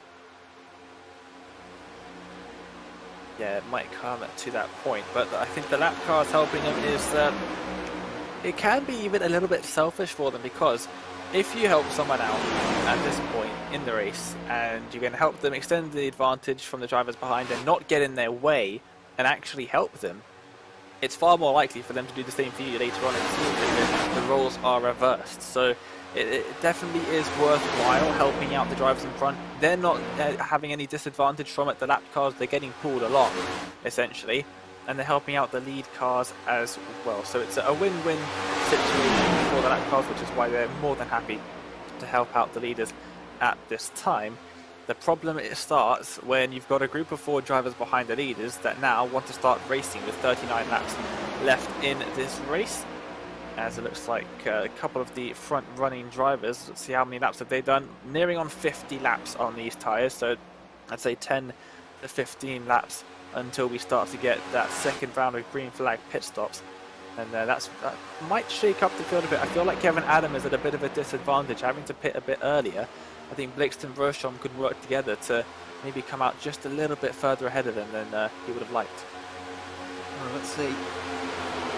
This one. So they run in towards 1 again. Turn 1, that is. Maybe about 10 laps to go before these 3 pit, but it's be another 20 before those behind pit, and with only 17 laps to go, a 2-tyre stop is all of a sudden much more advantageous, and they could find themselves in this group again. However, I think the gap's going to grow to too big of a margin, really, especially considering when these guys come out of the pit lane, they're going to be a lot faster than those behind, as long as they stay organised. And I think they should until the pit stops are all over. Once the pit stops are over, then we could see these 3 battling away. But for now, I don't think it's a good idea for them to do so. But it certainly is for those guys behind as they battle over the free pass. Their race is basically on the line here. They want a caution, of course, but and they need a caution, but being the first car a lap down is the single most important thing for those lap cars we can see in the rear view of Linus Brostrom at the moment. Yeah, that is for sure, as we really have a 7-second gap now between the lead cars and that second pack that's being led by Hagman at the moment. So that gap still extending lap after lap after lap. Looking down at the bottom of the timing tower though, we've got Daniel Solo on 15 laps. He has got a very difficult mission. He's running 33.5 and the leaders are running 31.1, so he's losing 2 and a bit seconds per lap. It does not look good for his chances of being able to finish this race unless the leaders can pit very soon, and not ideal situation for him as they are now passing an lap car. Is that Solo out on the outside there? Yes, I'm afraid. It is. Oh dear. That's it for him, I'm afraid. He's 16 laps down and he pulls into the pit lane now. As you can see, it's the end of Daniel Solo's day. It's such a shame to see. He was involved in that lap 1 incident that we saw between Ocean Walsh and Daniel Arnoldson, Alexander Arnoldson, excuse me, and got into the outside wall, got damaged severely, and he is now out of this one. A big shame for him. He's going to be getting no points for his efforts here today, and Sweden not going to be getting any points from him either. Just a quick word on that, because Sweden have been absolutely dominating the country standings, which we have. Of course, all European countries involved in this championship. No overseas people are allowed. No non-Europeans are allowed. But Sweden have been bossing it really. They've been very good, and they've also, as well as getting the country standings. You can see why, because 5 of the top 7 are Swedes. Unfortunately, Daniel Solo was one of them. He's probably not going to be after this race, very unfortunately. Yeah, it's not been the best round of the championship so far for Daniel Solo, unfortunately. This is now starting to be a massive train of cars in this lead pack. It is the lead pack, the leaders are in the pack, but most of the pack now made up of not back markers, but lapped cars.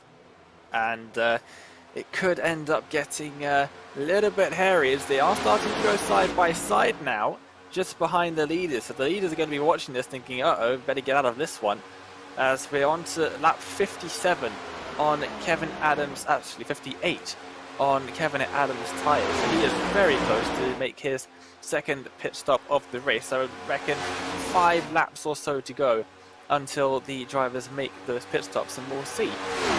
Are any of the leaders going to risk taking 2 tyres at the stop instead of the full set of 4? I think Adam's going to have to try something, because he is almost certainly going to get swallowed by the Blixt and Brustrom. They're going to be able to stay out a couple more laps from him, and they've got that big pack behind them as well pushing them along, whereas Adam's going to come out all on his own, and probably definitely going to be losing that second place, I would imagine. Yeah, let's see. We'll see if this affects the pace of the group as a whole, or whether it's just going to be those guys behind. It looks like the two groups are fairly matching each other really at this point, as they all come into the pit lane together here. The 3 leaders, Eric Blicht, Kevin Adam and Linus Brostrom, coming together. Now Blicht and Brostrom are pitting early here. I don't know if they're accommodating for Kevin Adam here, because he had to pit a couple of laps early. They didn't want to leave him on his own. They thought that, they were better off as a trio, and if they pit together, then things are going to go better for them. But let's wait and see on that one. The cars go up on the right side, and then the left. It doesn't look like anybody's going for a 2 tyre on this occasion, and that is sensible for these guys, especially in the top 3. Blicht is dropped off of the jack, so is Adam and Brostrom in unison. They're almost 3 wide. They literally are 3 wide coming off of pit road. The 3 leaders in this race with under 30 to go battle off of pit lane. Goodness me, I've not seen anything like this at all. Eric Blicht roars around the outside and takes what will turn out to be the lead in this race, ahead of Kevin Adam and Linus Brostrom. That was a very, very interesting moment. I've never seen 3 leaders in that kind of situation coming off the pit lane 3 wide on a green flag pit stop before. That was remarkable. Yeah, it really was. It was a sight to see, wasn't it? The three leaders side by side, all out on the apron as well on the pit exit, still side by side, coming out of the pits there. That was a very interesting sight indeed. But because of that, it now means that they are in the same order that they were in when they made the pit stops, which is interesting. I'm not too sure why Blix decided to pit so early, but Adam definitely, maybe it's the tyres. Maybe the tyres work their best in the first 27, 28 laps of the stint, and he doesn't want to lose that advantage that the tyres would give them in the opening few laps of their stint. That might be a reason why, but definitely a bit of an odd move for Blix to pit early and sort of remove any advantage that him and Brostrom could have gotten by staying out a couple of laps more than Adam. Maybe they were just trying to get away from the pack behind them. It's also another reason why they might have done that, as it looks like Hagman might have joined down into the pits. I think a couple of drivers actually into the pits. It is Hagman, but also Uvenen and Salander as well. Yeah, just in front of him, but actually behind him out in the timing. So very, very interesting stuff that we're seeing in the pit cycle here. With 24 laps to go, we're looking at the current leaders of the race. We are. It's a trio of leaders once again, but they're being chased down by nearly a second a lap like those guys. You can see in the distance, in some of the background of these shots, you can see Eric Blicht leading Kevin Adam and also Linus Brostrom. Ike David has led his first laps of the day, by the way, so he's going to get 5 points for that one as well. Jonas Gunnarsson wants to do the same, because I don't think he's led a lap just yet, and Norbert Leitner, I think, likewise. But look at the leaders. There they are. They're a lap down at the moment, but they're going to unlap themselves here in a few moments' time. Let's see. Oh, goodness me. Blick doesn't know where to go at this point. This could be a race-changing moment. This could split the leading 3 apart as they all dive and just weave around a little bit, trying to find their own bit of ground. 3 wide in the background with Leitner on the outside line. He's going to get out of the way of everybody. Kevin Adam tries to overtake Blix, but he's not going to be able to just for now. 3 wide involving the leaders. This is a nerve-wracking moment for all of them as they go through here. David is now leading the group. Blix looks like he's going to be able to negotiate this without too much more troubles. Linus Brostrom really gained from that, getting into second in this group. Yep, Adam got stuck on the outside line and Bertram just said, okay, I'll make my way through, thank you very much. And he is now in second, but look at how close they are. This is the closest they've been in a very, very long time. 21 laps left to go, and this is when we're going to start seeing them race each other a bit harder. I would imagine you've got the 3 drivers that are now behind them, but on the timing at least, they are ahead of them. It's very interesting stuff. I think we're in for a good final few laps of this race. Hopefully they can keep it clean and we'll have a fantastic end to this 4th round of the championship. But yeah, it could get very spicy in the final 20 laps. Yeah, we don't have to worry about those guys behind anymore because these 3 are going to be fighting it out for the race win, I'm sure, at this point. Marcus Hagman is over 10 seconds behind them and losing time, even though he's gaining on David Leitner and Gunnarsson at the moment. Fournier, after such an early pit stop, has dropped himself 7 seconds behind Hagman now after running on his own for so long, so that early pit stop strategy has not worked for him. These 3 now basically have an invitation to battle. They've been running single file for so long, working with each other. Now all of those friendships are going to be shattered now because they've got to fight it between themselves for the race win. Nobody can interrupt their fight at this point, really. It's going to be these 3, unless the others do something miraculous on fuel, which I'm pretty sure they're not going to do. Even something miraculous with the tyres is not going to be enough for somebody to be able to win this race at this point. You can see now the games starting to be played with Kevin Adam going to the high side, going down the banking, trying to get the run here on Linus Prostrom, but I think he's in a difficult position because he can't get any help from anybody behind since he is the last car in the group. Yeah, he is definitely in a bit of a tricky situation, although getting down to the inside out of turn 4, that could be fantastic stuff for Kevin Adam up into second net in the race. He pulls to the outside line now, trying to get a really good run. He did the same thing coming in towards turn 3, so now through 1 and 2, trying to get a good run and pull to the inside off the straight. He's already alongside, heading down the back straight now. Let's see, he's going to take the high line and swoop down to the inside. Follow Blicht on that white line on the left-hand side of the road. Blicht takes a tight line off of the corner to make sure that Adam couldn't do the same thing that he did to Prostrom. Now he's got a better run on the outside line though, and he's going to go to the high side once again, dives down on the banking, using the slope to gain the speed, using the forces of nature to try and gain a little bit of speed over the 95 up in front of him. As these guys fight it out again, outside line for Adam right now. And these two effectively as well are going to be fighting over who's going to have led the most laps in this race. It's got to be close between these guys. Neither of them are going to be picking up laps at the moment, by the way, because you've still got 2 leaders out there. But you get 5 points for the driver who has led the most laps of anybody in this race. It's got to be one of these two.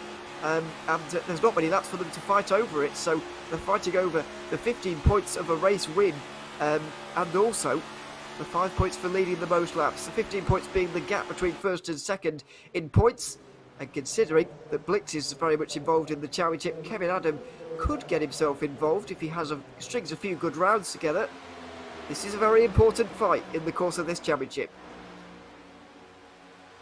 It absolutely is, and Adam really gaining a lot of speed through the entries into turns 1 and 3 with that line that he's taking. He's taking sort of the traditional racing line, whereas Blixt is forced almost to take the inside line, and now Adam actually just getting a nose alongside the rear bumper of Blixt coming in towards turn 3. He's side by side with him now. He might just get some help from Bergstrom as well. He's just about got ahead on the entry into turn 3, and now with the high line, is he going to be able to make it all the way in front? I think he just about might be able to here. He's going to get a bit of extra speed down the hill off of the banking as well. Bergstrom's ahead too. Adam takes the lead as the David and Leitner both make their way down to the pits as well.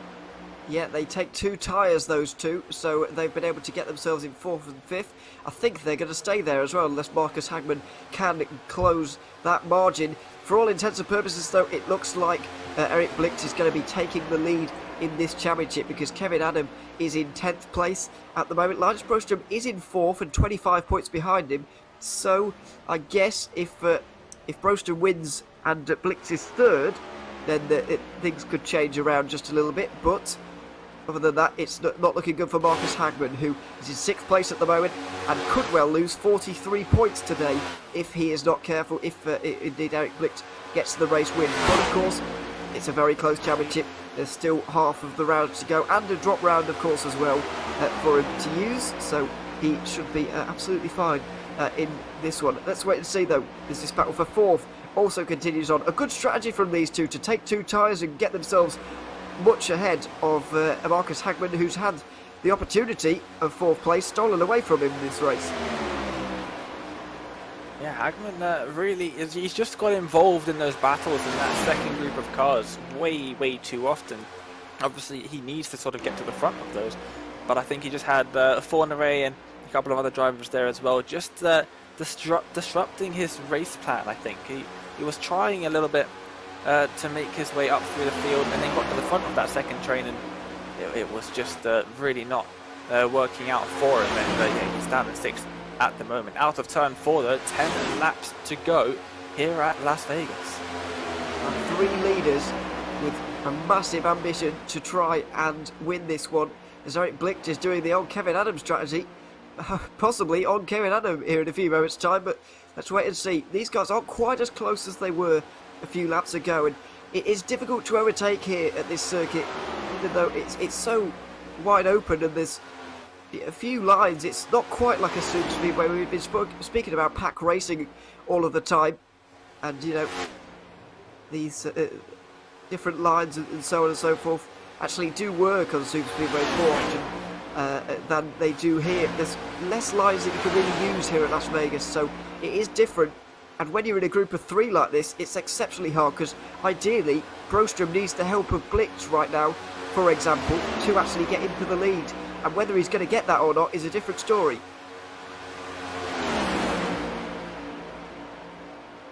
It's definitely going to be tight here as they come across the line. Watching on from the flag stand there, as they make their way to 9 laps to go. It's very close here between these 3 drivers. I don't think anyone can really call this, other than the fact that Adam has, of course, the advantage of being in front and in somewhat control. It's so close here between these top 3. It's almost impossible to call who is going to be able to take the win of this race. And not only that, Blixt and Broström are going to be battling it out as well. Of course, if Blixt wants to win the race, he first has to go through Broström. So we're going to see that battle evolve throughout the next 7 laps as well. Yeah, at the moment there's 25 points between Broström and Blicht. And at the moment Broström is gaining 10 back, so it's getting a little bit closer.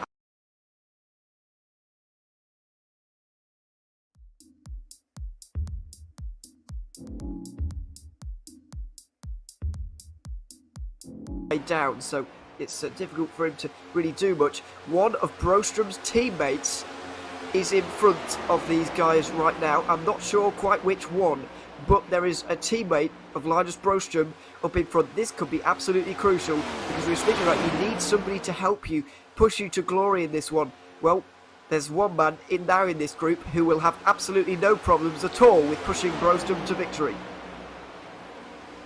Yep, it is just whether or not he can actually get in a position to help him. They're coming around the final couple of corners now, around turns 3 and 4, back on to the tri-oval.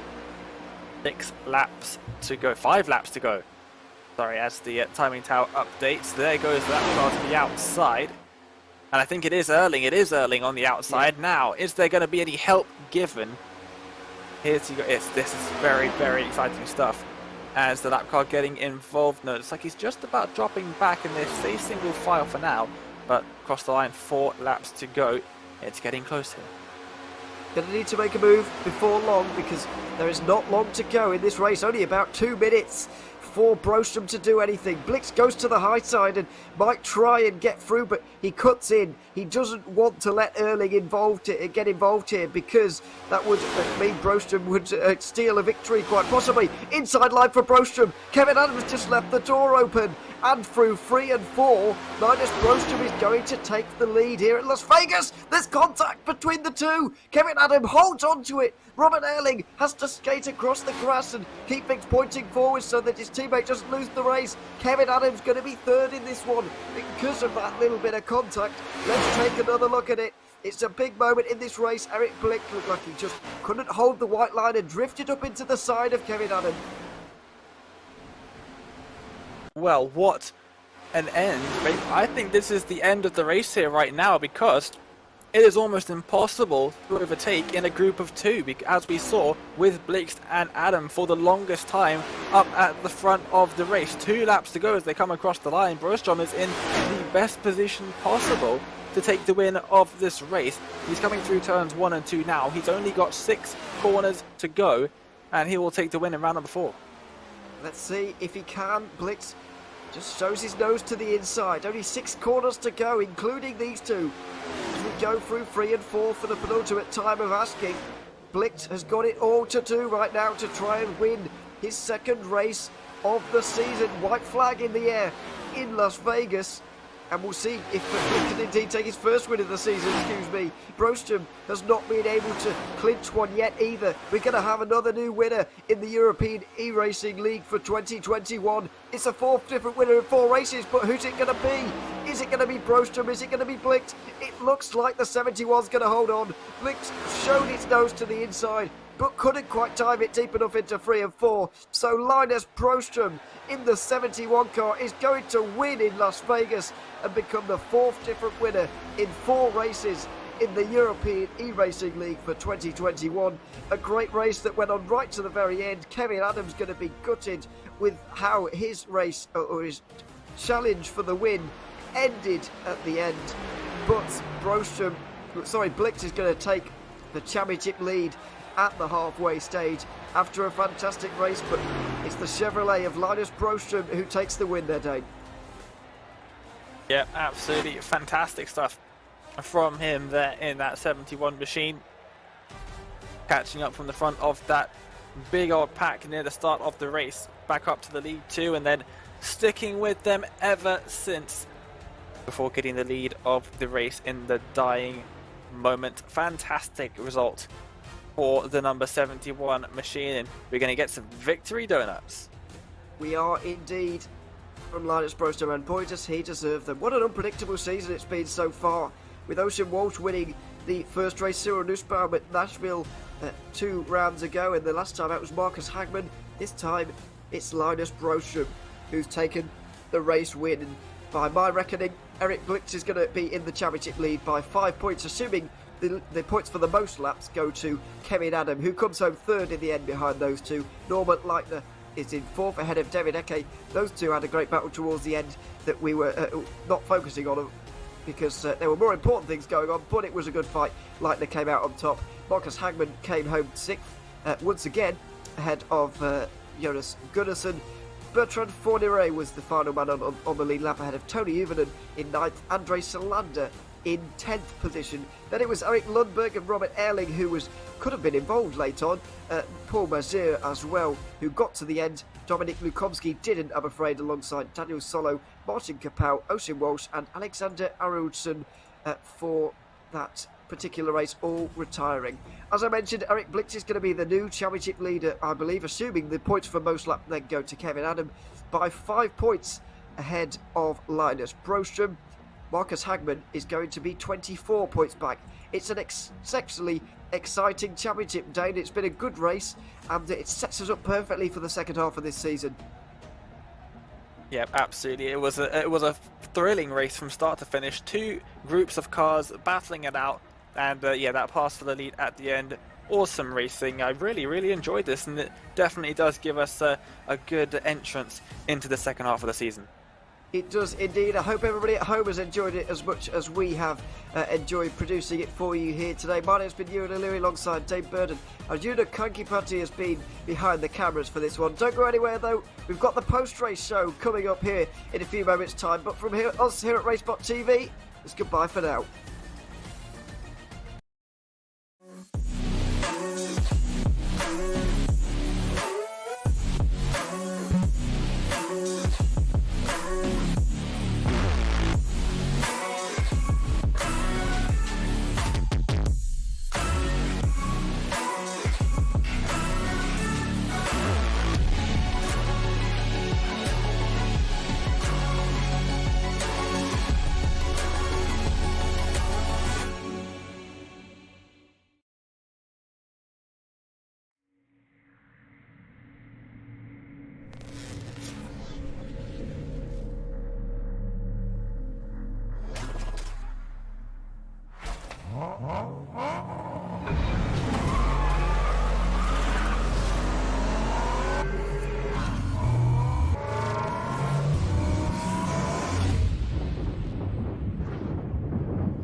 And we're back in the studio. What an amazing race we just had here. A lot of green run action. With me right now, I have Kevin Adam. Kevin, are you with me?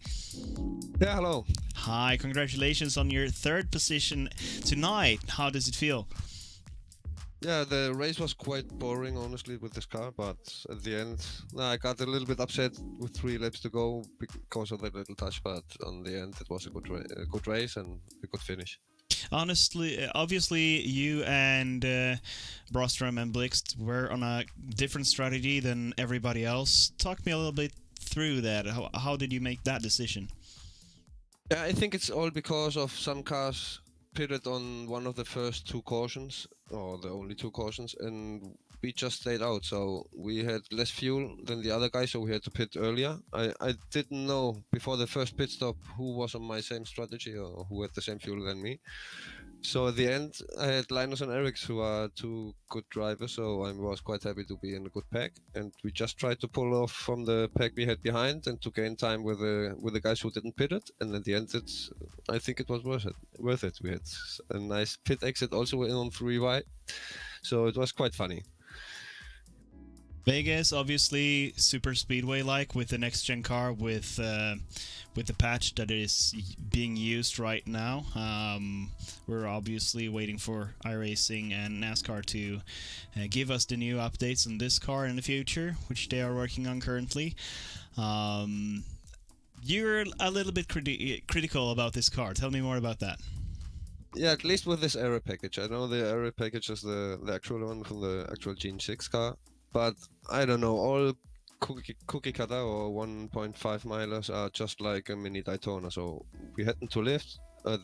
After half a stint or half a tank, maybe you had to lift a little bit to not, because the tires were worn out. But in globally, it's just pack racing. If you have someone behind or you are behind someone, you're good. If you are alone, you're screwed. So even if you have a good picked exit, or good pit stops, if you are better than the other cars like Dega or Daytona, you're screwed, because if someone is with another car, he will have a big advantage over you. So I don't like this pack. I like Super Speedway a couple of times in the year, but not every single week. So I don't know, the Cup car is with every update or every new Cup car. They make it less powerful, easier to drive, and I always think that the A car or the Cup car should be a challenge. When I entered iRacing, it was really a challenge to dominate that car, and got easier and easier every single update of the car. So I don't know. Actually, it's funnier to drive Xfinity than the Cup car. That's my resume of the situation right now. But other drivers, I'm sure that they like the car, so it's just my humble opinion. You're not totally alone, I'd say, Adam. I know that both Blix and Broström do agree with you on that. Yeah, we'll see what happens with the car with the new updates and patches that probably will come sooner or later, and what we will do in the European Racing League. We might change it to Xfinity League. It's all up to the participants, actually. Kevin, a third position tonight. You are currently running 10th in the championship before this race, and with Gabriel Stö not contending anymore in this championship due to schedule issues. A couple of more spots for you. How do you feel about the end of... I mean, we're halfway now, and you had quite a rough beginning of the season. How do you look at the next 4 races? Yeah, honestly, my first race went quite well with the 3rd position. The second race I had to exit because I had 2 screen frees, and on the second one I just slammed into the wall, I think. And on the first one I got a black flags because I crossed the cones of the pit exit. And on the third race,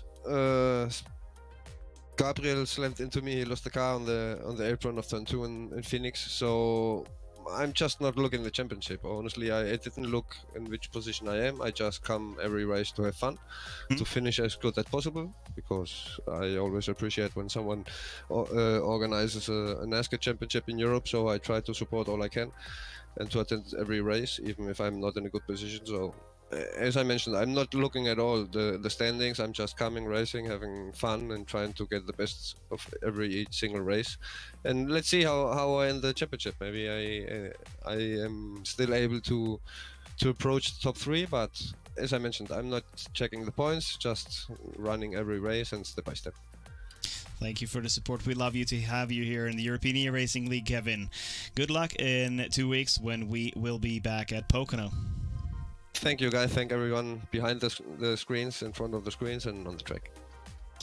Kevin Adam, my ladies and gentlemen, 3rd position tonight. A great race for him, and he's always been having the speed in this series. He's a fast driver.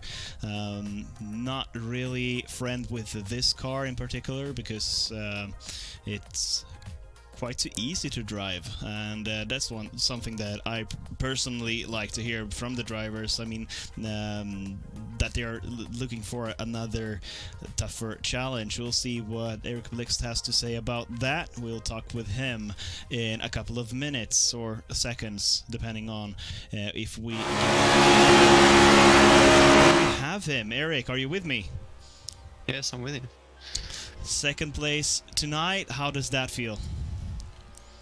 I mean, it definitely feels good having a pretty long streak of just getting taken out recently. So first of all, I have to apologize to Kevin for getting up into his side and sort of ruining the fun for everyone, I guess. But yeah, it feels good to actually finish a race with a complete car for once. That's good for you and good for him too. You guys were running a different strategy, Broström, you and Kevin. Talk us a little bit through that. I don't know what strategy was.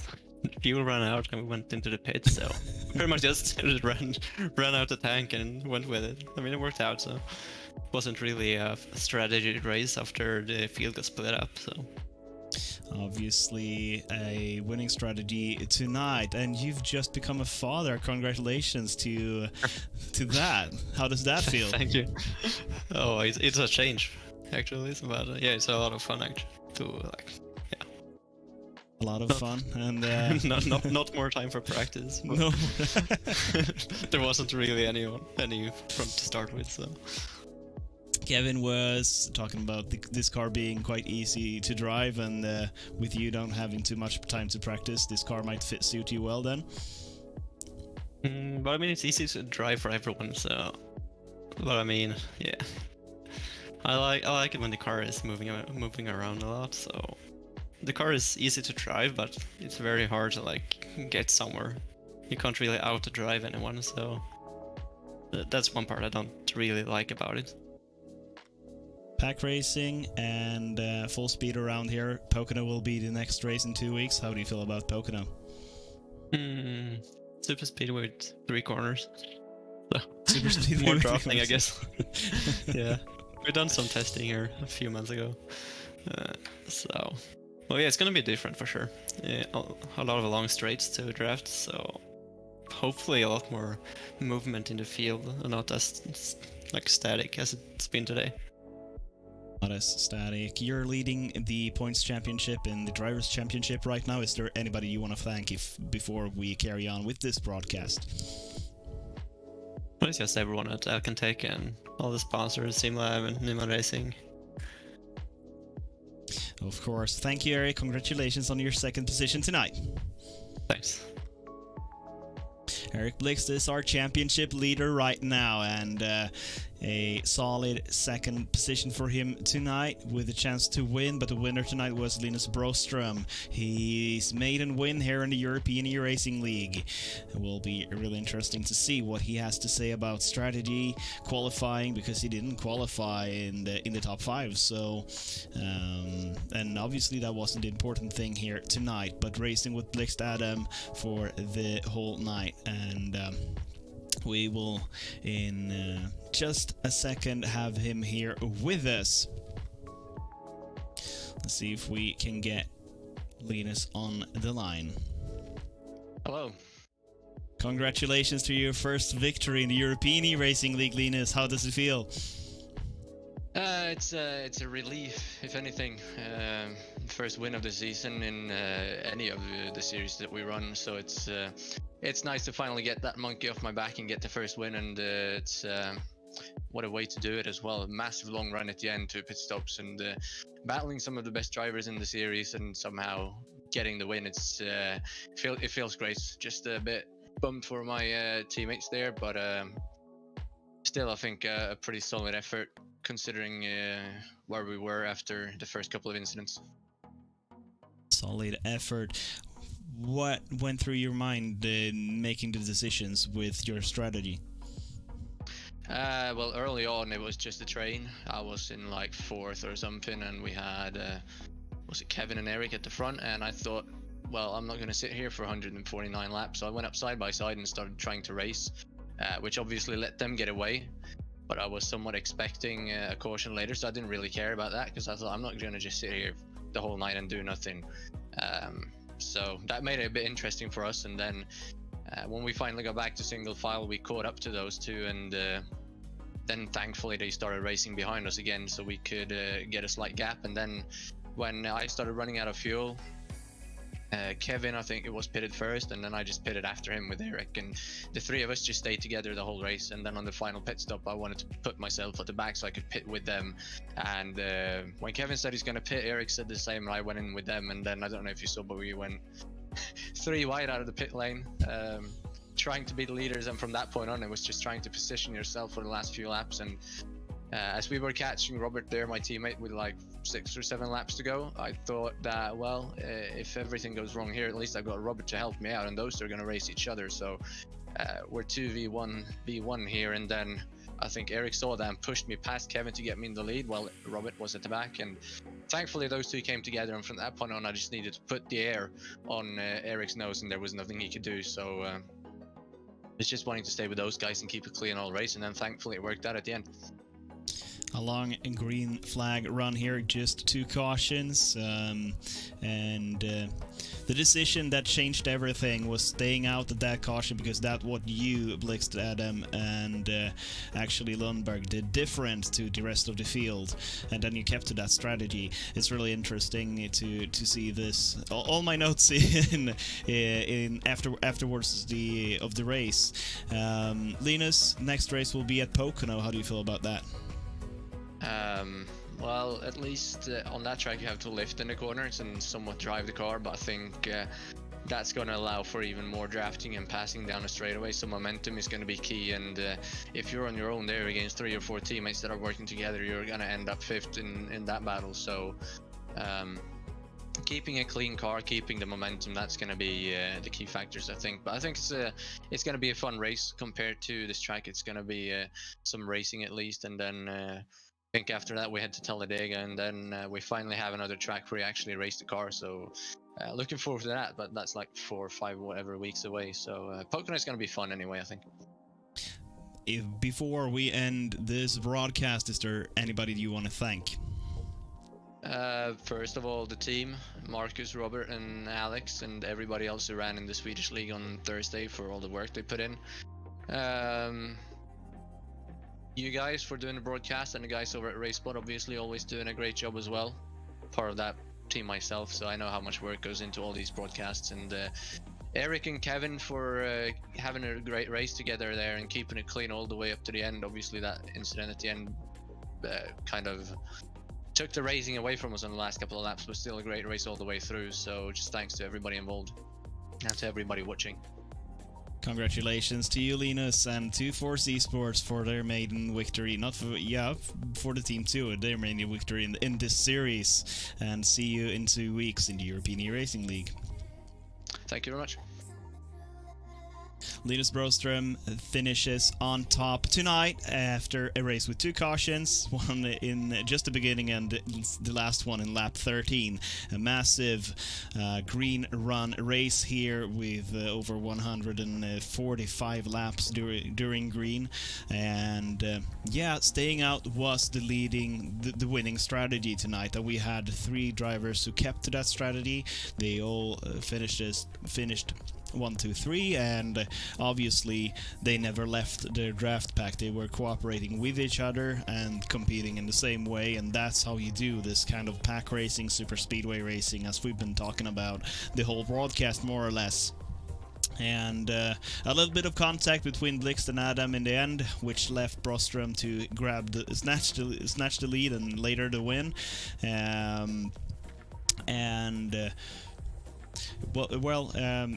Very interesting race both for David and Leitner too, the wannabe SRT wannabe racing team, and 4th and 5th position. A great team effort from those 2 drivers. We didn't see a lot of them in the late broadcast, but they actually had a little bit of fight there, and it's a good result for Leitner, running 3rd in the championship before we came here, finishes 4 right now, and Eki David on 5th in the end. And our last race winner, Marcus Hagman, finishes on 6th, which also is a great result. Thinking of that, we have a 8-race season. But guys, this is all we have for tonight. See you again in 2 weeks in European E-Racing and the European E-Racing League.